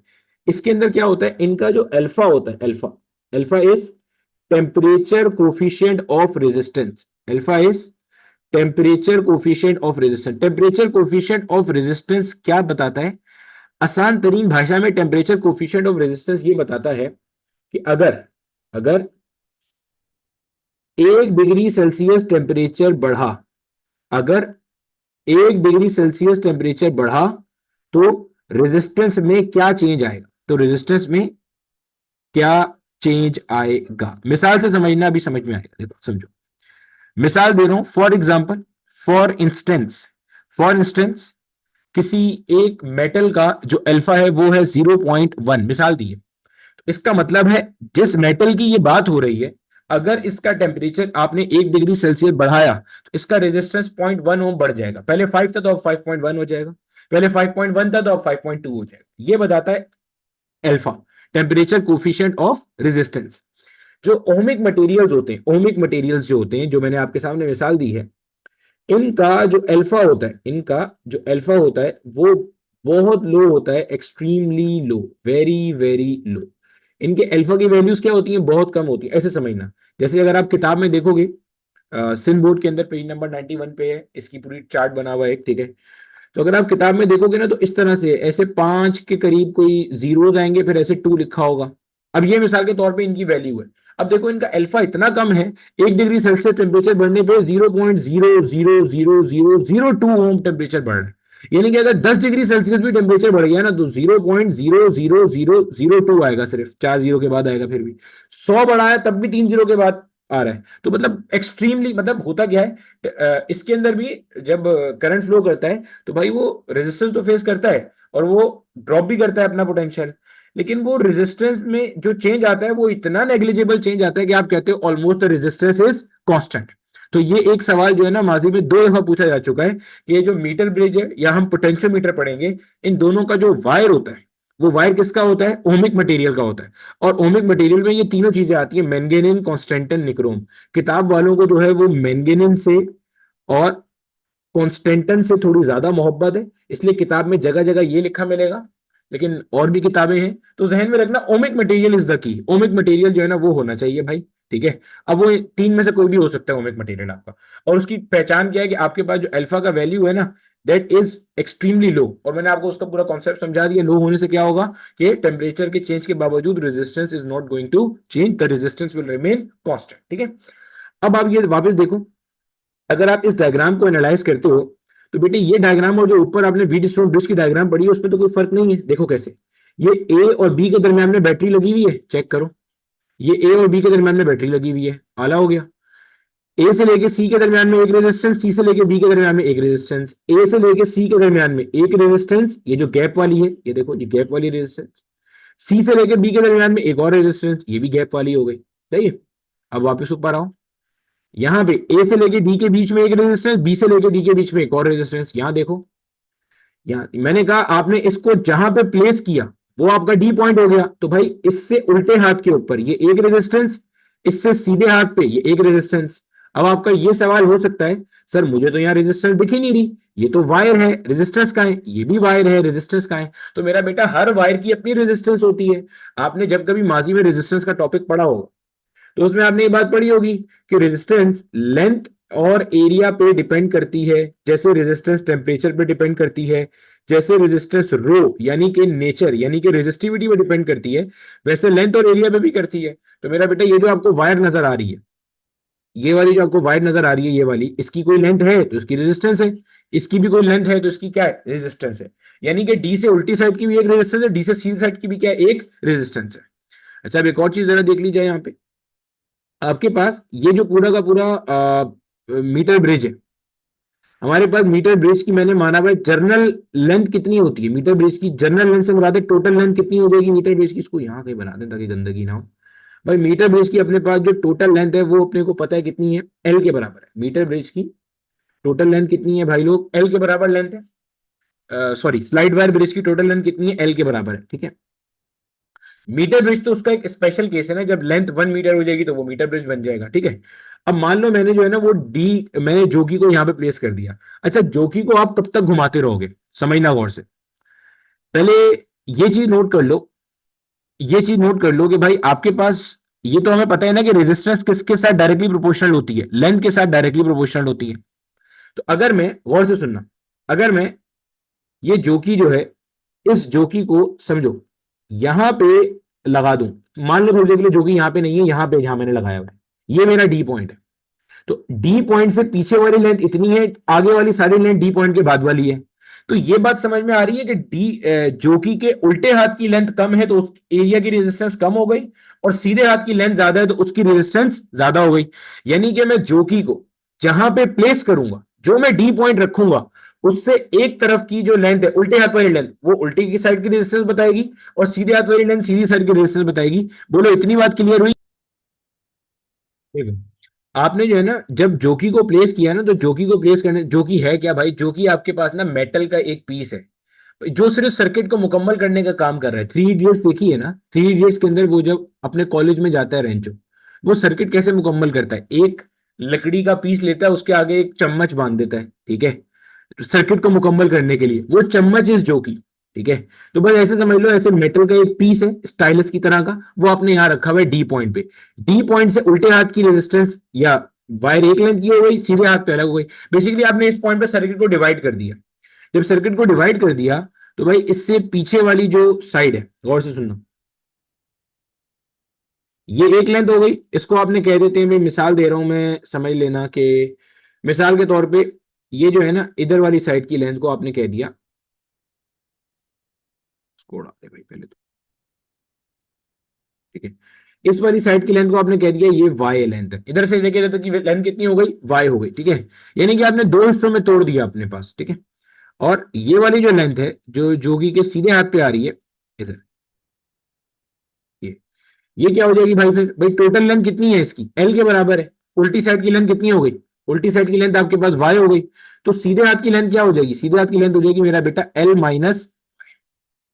देखो फिर सुन लो, फिर समझ लो, व्हीट स्टोन ब्रिज में आप क्या काम किया करते थे भाई, आपने तब तक रेजिस्टेंस को चेंज करना होता था, आपने तब तक रेजिस्टेंस को चेंज करना होता था जब तक आपके पास गैल्वेनोमीटर में से गुजरने वाला करंट जीरो ना हो जाए। अब यहां पे हम रेजिस्टेंस कैसे चेंज करते हैं, देखो समझो, यहां पे फिर रिपीट कर रहा हूं, फिर से सुन लो, फिर से समझ लो। देखो भैया, ये मान लो मेरा बेटा आपके पास एक वायर है, मान लेते हैं कि इस वायर की जो लेंथ है ना वो 10 मीटर है, और हमने माना हुआ है 1 मीटर की रेजिस्टेंस इसकी है 10 ओम। 1 मीटर की रेजिस्टेंस कितनी हो गई? 10 ओम।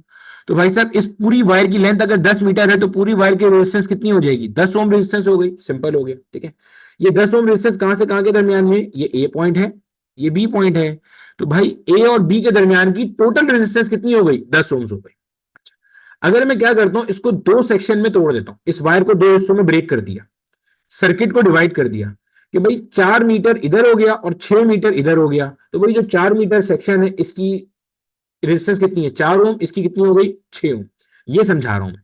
अब ये जो मैंने सर्किट को यहां से डिवाइड किया था कि 4 एक तरफ 6 एक तरफ, अगर मैं इसको यहां कहीं से डिवाइड करता कि 8 मीटर उल्टे हाथ पे और 2 मीटर सीधे हाथ पे, तो 8 ओम की रेजिस्टेंस उल्टे हाथ पे जाती, 2 ओम की रेजिस्टेंस सीधे हाथ पे जाती। तो क्या ये बात समझ में आ रही है कि मैं सर्किट को टोटल वायर पे कहां डिवाइड करता हूं, उसकी बेस पे उल्टे और सीधे हाथ की रेजिस्टेंस चेंज हो जाएगी?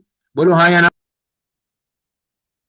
अब देखो, अभी तक मैंने ये नहीं बताया कि आपने इसको सर्किट को ब्रेक करना क्यों, वो भी समझा रहा हूं। पहले बस इतना पॉइंट समझ लो, ये जो जोकी होता है ना, जिसको आप रख के डी पॉइंट बना रहे हो, इस डी पॉइंट को आप यहां रखोगे तो उल्टे साइड की रेजिस्टेंस कम हो जाएगी, सीधे साइड की ज्यादा हो जाएगी। इस जोकी को यहां रखोगे तो सीधे हाथ की रेजिस्टेंस कम हो जाएगी, उल्टे हाथ की रेजिस्टेंस ज्यादा हो जाएगी, क्योंकि उसकी लेंथ ज्यादा हो जाएगी, सीधा सीधा।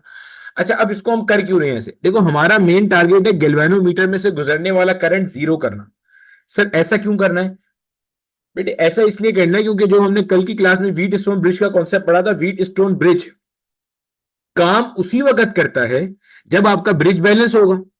तो आपने ब्रिज को बैलेंस करना है, और ब्रिज को बैलेंस करने की कंडीशन क्या है कि गैल्वेनोमीटर में से गुजरने वाला करंट क्या हो जाए? जीरो।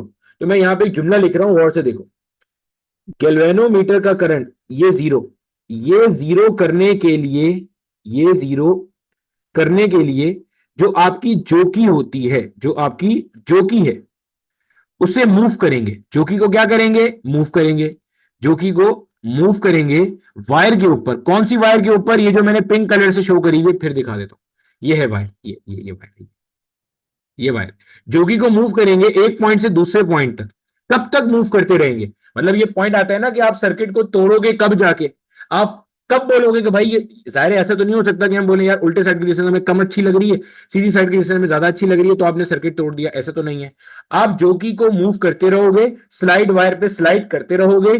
कब तक? जब तक के गैल्वेनोमीटर को किलोमीटर में से गुजरने वाला करंट जीरो ना हो जाए। अब आपने अगर कल वाला लेक्चर तरीके से लिया था तो आपको बैकग्राउंड का कॉन्सेप्ट देखो मैच करता नजर आ रहा होगा। व्हीट स्टोन ब्रिज में क्या बताया था कि हम एक रेजिस्टेंस चेंज करते हैं। रेजिस्टेंस चेंज करने से क्या होता है? करंट चेंज होता है। रेजिस्टेंस को हम कब तक चेंज करते हैं? तब तक चेंज करते हैं जब तक के गैल्वेनोमीटर में से गुजरने वाला करंट जीरो ना हो जाए। तो यहां पे जोगी को आप तब तक स्लाइड करोगे, कब तक? जब तक के गैल्वेनोमीटर में से गुजरने वाला करंट जीरो ना हो जाए। और जोगी को स्लाइड करने से क्या हो रहा है? उल्टे साइड की रेजिस्टेंस और सीधे साइड की रेजिस्टेंस चेंज हो रही है। जो कि आगे आएगा, उल्टी साइड की रेजिस्टेंस बढ़ती जाएगी क्योंकि वहां की लेंथ बढ़ रही है, सीधे साइड की रेजिस्टेंस कम होती जाएगी। समझ आ गई भाई? जो कि है उसे मूव करेंगे वायर पर जब तक के आपके पास current passing through galvanometer zero ना हो जाए। और जब ऐसा हो गया तो हम कहेंगे कि हमारा ब्रिज क्या हो गया है? बैलेंस हो गया। ये समझ में आ गया भैया कि हम यहाँ पे ब्रिज को बैलेंस किस तरह से कर रहे हैं, रेजिस्टेंस को चेंज कैसे कर रहे हैं स्लाइड वायर के ऊपर जोगी को स्लाइड करा के। देखो मेरा बेटा, आपके पास ये जब एक बार आपका आपने जोगी को इस पॉइंट से इस पॉइंट तक तब तक घुमाते हुए जाना है, इस पूरी वायर पे तब तक घुमाते हुए जाना है जब तक कि आपके पास गैल्वेनोमीटर में से गुजरने वाला करंट जीरो ना हो जाए। जब गैल्वेनोमीटर में से गुजरने वाला करंट जीरो हो गया, इसका मतलब आपका ब्रिज क्या हो चुका है? अब बैलेंस हो चुका है। जब मेरा बेटा आपका ब्रिज बैलेंस है तो अब हम व्हीट स्टोन ब्रिज का जो फॉर्मूला हमने कल की क्लास में पढ़ा था वो यूज कर सकते हैं। R1 divided by R2 equals R3 divided by R4, इसे आप इस्तेमाल कर सकते हो भाई लोग। अब इसको जब आप इस्तेमाल करोगे तो R1 R2 अगर आपको रेशो याद है, मैं दिखा भी देता हूं। गैल्वेनोमीटर के उल्टे साइड वाली रेजिस्टेंस का रेशो बराबर होना चाहिए गैल्वेनोमीटर के सीधे हाथ वाले रेजिस्टेंस का रेशो। अब यहां पे जरा आप लोकेट करो गैल्वेनोमीटर कहाँ है। ये है गैल्वेनोमीटर, गौर से देखो। इसकी उल्टी साइड ये बनेगी और इसकी सीधी साइड ये बनेगी, ऐसे ही है। ये गैल्वेनोमीटर है।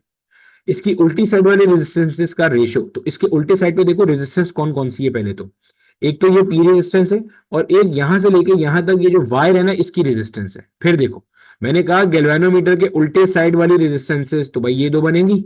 अगर बोला जाए गैल्वेनोमीटर के सीधे हाथ वाली रेजिस्टेंसेस, तो ये गैल्वेनोमीटर है, एक सीधे साइड पे ये रेजिस्टेंस है, एक सीधी साइड पे ये रेजिस्टेंस है, चेक कर रहे हो। तो गैल्वेनोमीटर के उल्टे हाथ वाली रेजिस्टेंस की अगर हम बात करेंगे तो ये बन जाएगी आपके पास P divided by resistance of y length. Y length का मतलब क्या है? वाई लेंथ का मतलब क्या है भाई? ये जो वायर है ना, इस वायर की जो वाई लेंथ है, इसकी कोई ना कोई रेजिस्टेंस होगी, उसको मैंने कह दिया रेजिस्टेंस ऑफ वाई लेंथ। और सीधे हाथ वाली रेजिस्टेंस का रेशियो अगर निकालना हो तो भाई साहब Q divided by R of L minus y length. L minus y से क्या मुराद होगी भाई? भाई ये जो आप मेरा बच्चा, हर वायर की कोई लेंथ होती है तो हर वायर की रेजिस्टेंस भी होती है। भाई ये वायर है, अब इस वायर की लेंथ कितनी है? L माइनस वाई, तो मैंने इसे कह दिया resistance of L minus y length. ठीक है भैया, अब देख लो यहां पे जल्दी से। अब अगर मैं क्या करता हूं, यहां से इस Q को नीचे ले आता हूं और आर वाई को ऊपर ले जाता हूं, तो ये बन जाएगा आपके पास P divided by Q will be equal to R Y divided by R L minus Y. Resistance का फॉर्मूला हमारे पास क्या होता है? Resistance is R equals rho into L divided by A. यहां आ जाएगा rho into Y, rho into Y divided by A. Sir Y क्यों आया? क्योंकि मेरा बेटा वहां की जो लेंथ है वो कितनी है? वाई के बराबर है। और यहां पे जब नीचे आएगा ये क्या हो जाएगा? Rho into L minus Y divided by A. ठीक है, हो गया। अब इसमें जो कैंसिल हो रहा है कर दो भाई, रो से रो कैंसिल हो गया। रो क्या चीज है? रेजिस्टिविटी। मैंने आपको बताया कि पूरा का पूरा वायर जो है ना वो एक ही मटेरियल का है, तो रेजिस्टिविटी कैंसिल हो गई, ए कैंसिल हो गया, ए क्या है? एरिया। तो आपने एक चीज ख्याल करनी, जब आप किताब पढ़ोगे ना तो किताब में एक जुमला लिखा होता है, वो जुमला ये लिखा होता है कि भाई ये जो वायर है ना आपके पास ओमिक मटेरियल का, इसके ऊपर जो जोकी होती है, जो मेटल होता है जिसको आप स्लाइड कर रहे होते हो, उसको आपने बहुत आहिस्ता आहिस्ता जेंटली स्लाइड करना होता है। जो जोकी होती है, ये आपके सेकेंड ईयर के कॉलेज में जो प्रैक्टिकल होता है ना, इसके अंदर भी ये क्वेश्चन पूछा जाता है कि आपने जोकी को जेंटली स्लाइड क्यों करना होता है। जोकी को जेंटली स्लाइड क्यों करना होता है? बेटे जोकी को जेंटली स्लाइड इसलिए करते हैं ताकि एरिया चेंज ना हो, ताकि एरिया कैसा रहे? कांस्टेंट रहे। अगर आप जोकी को, जोकी है किस, जोकी को आप इमेजिन किस तरह करोगे? आपके हाथ में जो पेन है ना भाई, उसकी टिप समझ लो मेटल की है, वो जोकी है आपके पास। अगर उसको आप बहुत जंगलियों की तरह स्लाइड करोगे, जोर लगा लगा के स्लाइड करोगे, उससे क्या होगा? वो जो वायर है ना, उस वायर का एरिया चेंज हो जाएगा। जब एरिया चेंज हो जाएगा तो ऊपर नीचे कैंसिल नहीं होगा। जब कैंसिल नहीं होगा तो आपके पास जाहिर सी बात है जो वैल्यू आ रही होगी वो कैसी आ रही होगी? गलत आ रही होगी। अब आपको पता चल गया P divided by Q equal y upon L minus y. P divided by Q will be equal to y divided by L minus y. अब बच्चे होता क्या है, जब आपका ब्रिज बैलेंस हुआ होता है ना, ये जब आपका समझना गौर से, जब आपका ये ब्रिज बैलेंस हुआ होता है, आपके पास यहां पे ना एक अदद लगा हुआ होता है, ऐसे स्केल लगा हुआ होता है, ऐसे एक एक यहाँ पे एक स्केल लगा हुआ होता है इस जगह पे।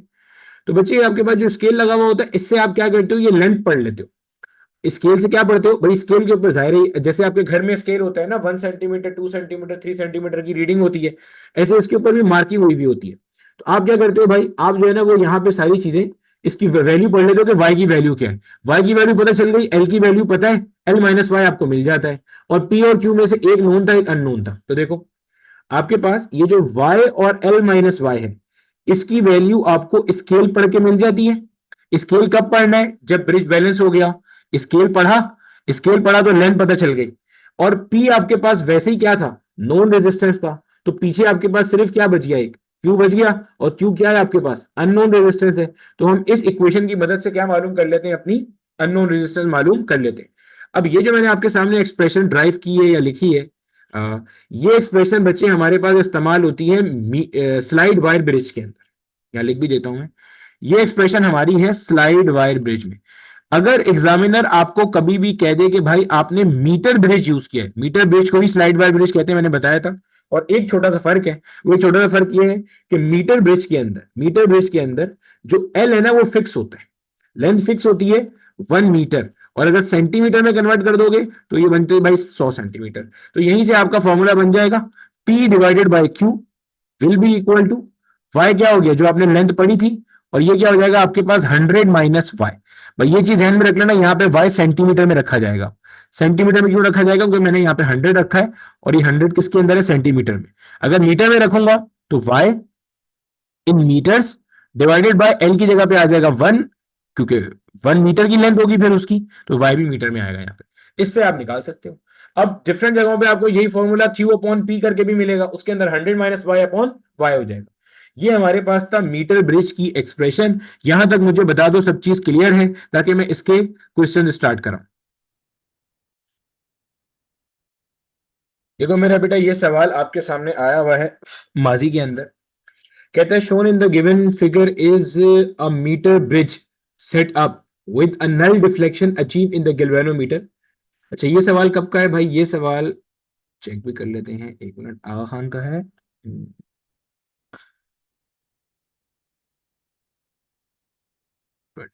आगा खान की 2016 की रिक्रिएशन का क्वेश्चन है। कहता है shown in the given figure is a metre bridge set up with null deflection achieve in the galvanometer. The value of the unknown resistor. देखो भैया, पहली बात आपने यहां से नोट कर ली कि इसने किसकी बात करी है? मीटर ब्रिज की बात करी है। जब इसने मीटर ब्रिज की बात करी है तो आपको एक चीज क्लियर हो जानी चाहिए, क्या? कि भाई ये जो टोटल लेंथ है ना, ये टोटल लेंथ जो है, ये टोटल लेंथ जो है, ये टोटल लेंथ आपके पास कितनी हो जाएगी? 100 सेंटीमीटर की हो गई ये टोटल लेंथ, ठीक है? तो 1 मीटर की कह लो या 100 सेंटीमीटर की कह लो, एक बात तो ये क्लियर है। अब अगर आप इसके अंदर देखोगे, आपको शायद इसके अंदर मजीद पॉइंट क्लियर हो रहे हैं। आप देखो, ये गैल्वेनोमीटर अगर आप इसमें से भी देखोगे ना, तो ये वाला पॉइंट बेटे आपके पास क्या है? ए पॉइंट है। ये वाला पॉइंट आपके पास क्या हो गया? बी पॉइंट है। उसके अक्रॉस आपके पास देखो यहाँ पे ये बैटरी लगी हुई है। जो वही मैं बोलता हूं हमेशा, अगर आप कॉन्सेप्चुअली चीज को कभी भी पढ़ोगे ना तो आपको दिक्कत नहीं आएगी। अब ये देखो, ये आपके पास सी पॉइंट लगा हुआ है, ये क्या आपके पास? डी पॉइंट है। इन्होंने जोगी को यहां क्यों लगाया? क्योंकि इस पॉइंट के ऊपर गैल्वेनोमीटर में से गुजरने वाला करंट जीरो हो गया उठ के। अब क्या करना है भाई? अब हमारे पास फॉर्मूला क्या था? गैल्वेनोमीटर के उल्टे साइड वाले रेजिस्टेंसेस, ये गैल्वेनोमीटर है, इसकी उल्टी साइड पे डिस्टेंस 55 है और 20 सेंटीमीटर वाली आएगी। तो आप बोलोगे यहाँ पे भाई साहब 55 ohms divided by resistance of 20 centimetre वाली wire will be equal to, वहां क्या आ जाएगा भाई? आर, सीधे हाथ वाली आर डिवाइडेड बाय बची हुई, अच्छा ये वाली बची हुई लेंथ कितनी होगी भाई साहब? अगर आपसे बोला जाए ये बची हुई लेंथ बता दीजिए जल्दी से, ये वाली बची हुई लेंथ, ये बची हुई लेंथ कितनी होगी भाई साहब? ये वाली बची हुई लेंथ, तो हमें पता है कि ये बची हुई लेंथ है, ये कितनी हो जाएगी? ये आपके पास हो जाएगी 80 सेंटीमीटर। किस खुशी में भाई? 80 सेंटीमीटर इस खुशी में हो जाएगी, क्योंकि टोटल 100 है, 20 निकाल तो पीछे कितना बच गया? 80 सेंटीमीटर। तो मैं कह रहा हूं यहाँ पे ये हो जाएगा resistance against 80 centimetre wire. Simplify कर देंगे तो ये हो जाएगा जनाब, R will be equal to 55 divided by R20। R20 क्या हो जाएगा? Rho multiply by 20 centimetre divided by area. Rho into L upon A होता है। मैं पूरे स्टेप से करके दिखा रहा हूं ताकि वो लोग भी जो कह रहे थे रिपीट कर दें, एक ही बार मसला हल हो जाए। R80 वहां चला गया, तो भाई 80 रो डिवाइडेड बाय ए, जो जो मर रहा है भाई उसे मार दो उठा के, खत्म। कुछ भी नहीं करना अब आपने। अगर आप इसको देखोगे तो ये लिखा हुआ है 55 डिवाइडेड बाय रो इंटू 20, और ए पलटेगा तो ऊपर आ जाएगा, मल्टीप्लाई बाय 80 मल्टीप्लाई बाय रो। वो जो मैंने ऊपर फॉर्मूला दिया था उससे आप डायरेक्टली कर सकते हो। मैं रिवाइज कर रहा हूं उन सारे लोगों के लिए, जी जी मेरे बच्चे, आप डायरेक्टली कर सकते हो, ठीक है? ये चला गया, पहले भी ऐसे ही हुआ था, ये और ये चला गया, ठीक है? जीरो से जीरो चला गया, टू वन जा टू फोर जा, फोर को उठा के किससे मल्टीप्लाई कर देंगे? ये क्या बचा भैया? 55 बचा है, मल्टीप्लाई कर देंगे भाई, 55 मल्टीप्लाई बाय 4, सिंपल हो गया, ठीक है? क्या आंसर आ रहा है? 220 ओम्स का आंसर। पॉइंट समझ में आ गया? 500 नंबर का क्वेश्चन था।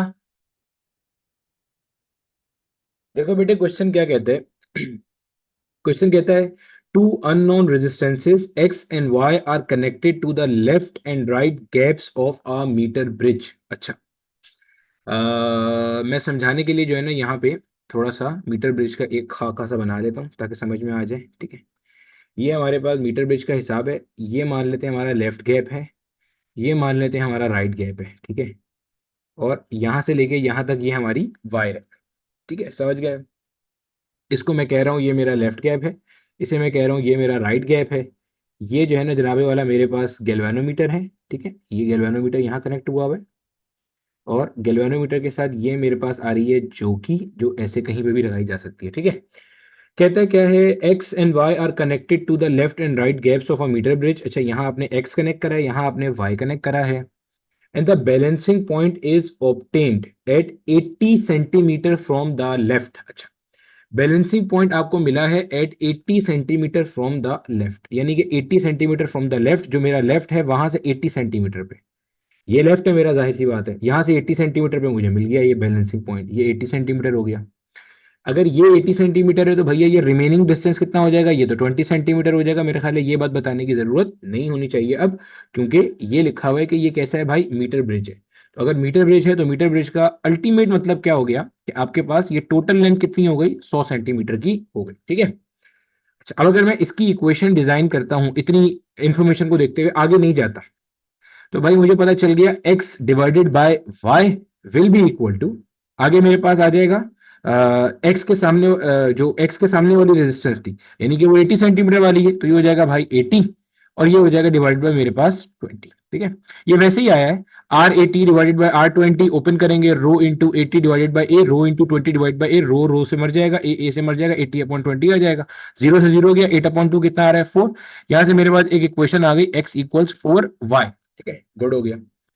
आगे कहता है when R 10 ohm resistance is connected parallel to X, आपने क्या करा, अब गौर से सुनना, सवाल को साथ साथ फॉलो करते हुए जाना, जो हमने कल की क्लास में देखो डिस्कशन की थी वो सब अभी यहां पे फायदा देगी आपको।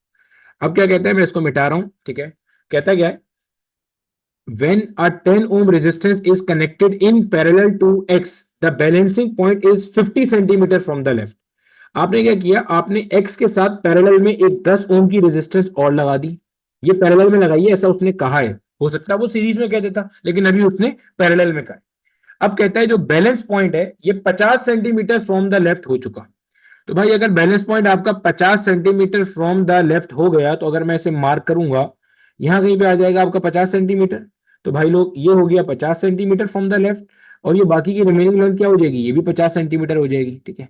अब लेकिन पहली चीज ये है कि मुझे अब पहले लेफ्ट गैप की रेजिस्टेंस चाहिए। अब लेफ्ट गैप की रेजिस्टेंस एक्स नहीं है, क्योंकि अब एक्स के पैरेलल में 10 ओम भी कनेक्ट हुआ है, तो भाई लेफ्ट गैप की रेजिस्टेंस मेरी हो जाएगी, मैंने बताया था अगर दो रेजिस्टेंस पैरेलल में लगी हो, अभी थोड़ी देर पीछे ऊपर किया था, R1 into R2 divided by R1 plus R2, ठीक हो गया। तो ये आ जाएगा जनाब 10 मल्टीप्लाई बाय एक्स, अपॉन में आ जाएगा क्या 10 प्लस का एक्स, ये मेरी लेफ्ट गैप की रेजिस्टेंस आ गई उठ के। अब इसकी इक्वेशन बना लूंगा क्योंकि मुझे बैलेंस लेंथ भी पता हो गई, जब बैलेंस लेंथ भी पता है तो इक्वेशन बनाना कोई दिक्कत ही नहीं रही अब तो, ठीक है।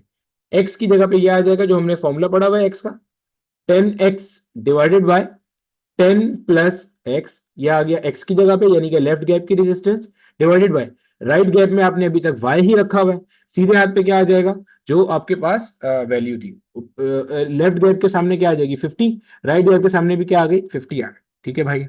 ये और ये मर गया, इधर क्या बच गया आपके पास 1 बच गया, y को उठा के वहां फेंक देंगे, तो ये बन जाएगा जनाबे वाला 10x डिवाइडेड बाय 10 प्लस का x will be equal to y। अब कुछ नहीं करना सिवाय सॉल्व करने के, वहां आपके पास था x equals 4y, x equal 4y दिया हुआ है, अगर मैं यहाँ पे x की वैल्यू पुट कर दूं, या चाहो तो यहाँ y की वैल्यू पुट कर दूं, जैसे आसानी लगे।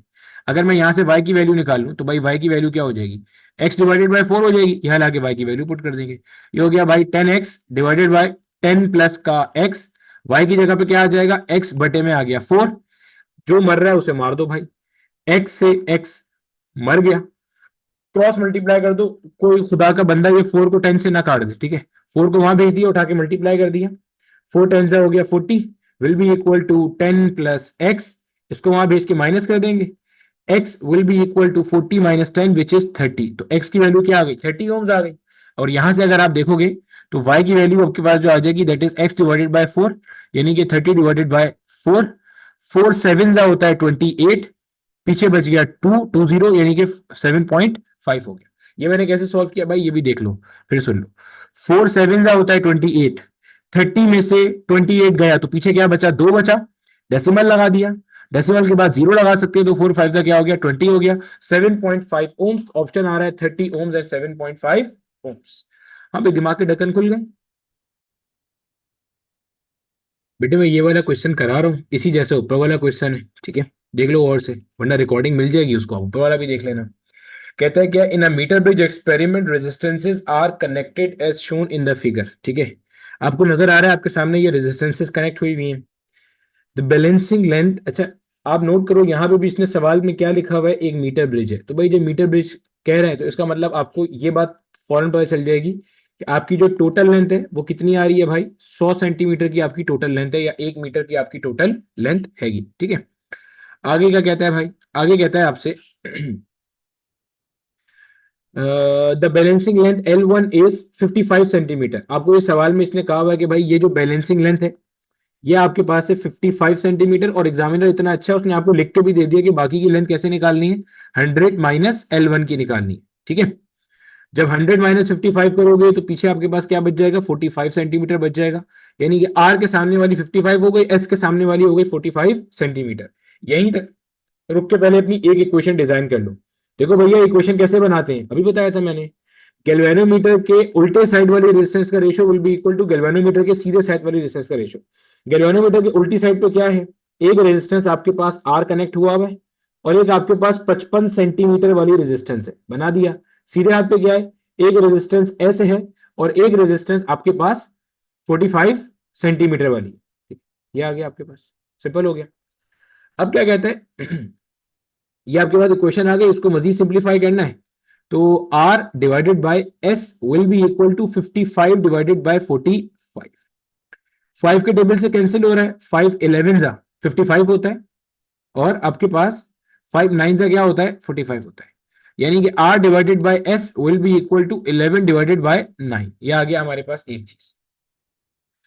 अब हमारे पास क्या कहता है, हाँ हाँ आर को 3 कह देंगे, लिखा हुआ है ना, आर की वैल्यू हमें दी हुई है। ठीक है, वो वैल्यूज आखिर में डालते रहेंगे, बाद में करते रहेंगे काम। ठीक है, वो इतना बड़ा मसला नहीं है।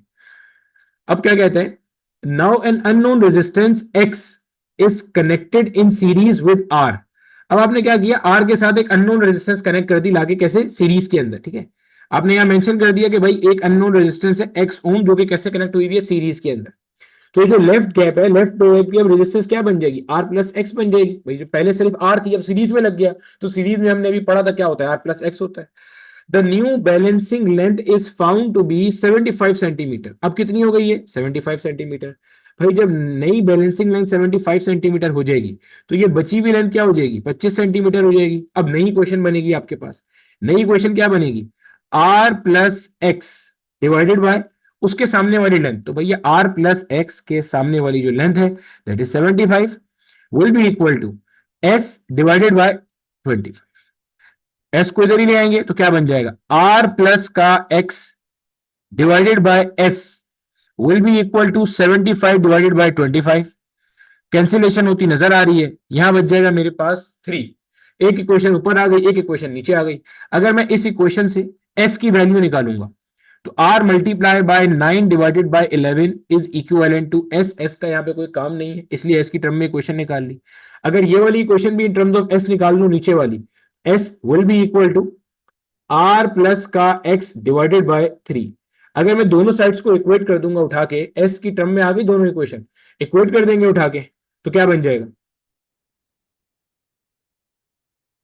Are multiply by 9 divided by 11 will be equal to, यहां से आ जाएगा हमारे पास R plus X divided by 3। अब ये मेरे सामने मुझे आर की वैल्यू गिवन है, कितनी है, 3 ओम्स।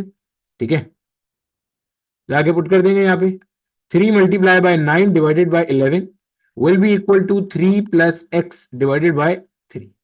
ये 3 मल्टीप्लाई हो रहा है, इधर आके क्या हो जाएगा, डिवाइड, सॉरी डिवाइड होने वाला क्या हो जाएगा, मल्टीप्लाई हो जाएगा। तो ये बन जाएगा जनाब 3 multiply bye 3 multiply by 9 divided by 11, और यहां वाला 3 माइनस हो जाएगा आके। समझ आ गई बेटे किस तरह से किया मैंने, कोई मसला तो नहीं है अब इसके अंदर। अब आगे कर लोगे सॉल्व, अब तो इशू नहीं है। ये एक्सप्रेशन बन गई, यहां से एक्स की वैल्यू निकाल सकते हो। यहां क्या होगा, 3 3 9, 9 9 का क्या हो जाएगा 81। उल्टी साइड पे क्या बन रहा है आपके पास, ये बन रहा है आपके पास 81 डिवाइडेड बाय 11 माइनस का ये 3 है, एलसीएम सेम करने के लिए 11 3 33 डिवाइडेड बाय 3। 81 में से आपने 33 को क्या कर देना है, माइनस कर देना है, एक्स आ जाएगा। जब आप माइनस करोगे तो क्या आंसर आएगा आपके पास, आंसर आ रहा होगा 48 डिवाइडेड बाय 11 ओम्स। बोलो भैया समझ गए किस तरह से किया है, सिंपल। आपने इक्वेशन बनाई है और उसके बाद आपने क्या किया मेरा बेटा, इसको आपने कंपेयर करते हुए चले गए हो। ठीक है, तो मैं यहाँ पे ऑप्शन मार्क कर देता हूं इसका। इसका जो हमारे पास आंसर मार्क आ रहा है वो क्या आ रहा है, 48 डिवाइडेड बाय 11। ठीक है, बेहतरीन हो गया। ये हमारे पास कॉन्सेप्ट था मीटर ब्रिज का कॉन्सेप्ट। ठीक है, अच्छा हमारे पास देख लो बेटे, कैलकुलेशन देख लो अच्छे तरीके से। देखो मेरा बेटा, मैंने क्या काम किया आखिरी स्टेप में, मैं फिर रिपीट कर रहा हूं, ये आखिरी स्टेप वाला पार्ट फिर से देख लो। ये देखो इधर बेटे, पहले मैंने ये की क्वेश्चन बनाई थी, ये देखो इधर ये की क्वेश्चन बनाई, यहां से मैंने एस की वैल्यू निकाली। फिर मैंने एक ये वाली इक्वेशन बनाई R plus X divided by S वाली, और इससे मैंने एस की वैल्यू निकाली। लेफ्ट साइड सेम थी, मैंने कंपेयर कर दी। जब कंपेयर कर दी, अब उसके बाद मैंने कुछ नहीं किया, जो आर की वैल्यू मुझे सवाल में गिवन थी 3 ओम्स, उसे उठा के मैंने यहां पे पुट किया। जब पुट किया और उसको सिंप्लीफाई किया तो मेरे पास एक्स की वैल्यू निकल के आ गई।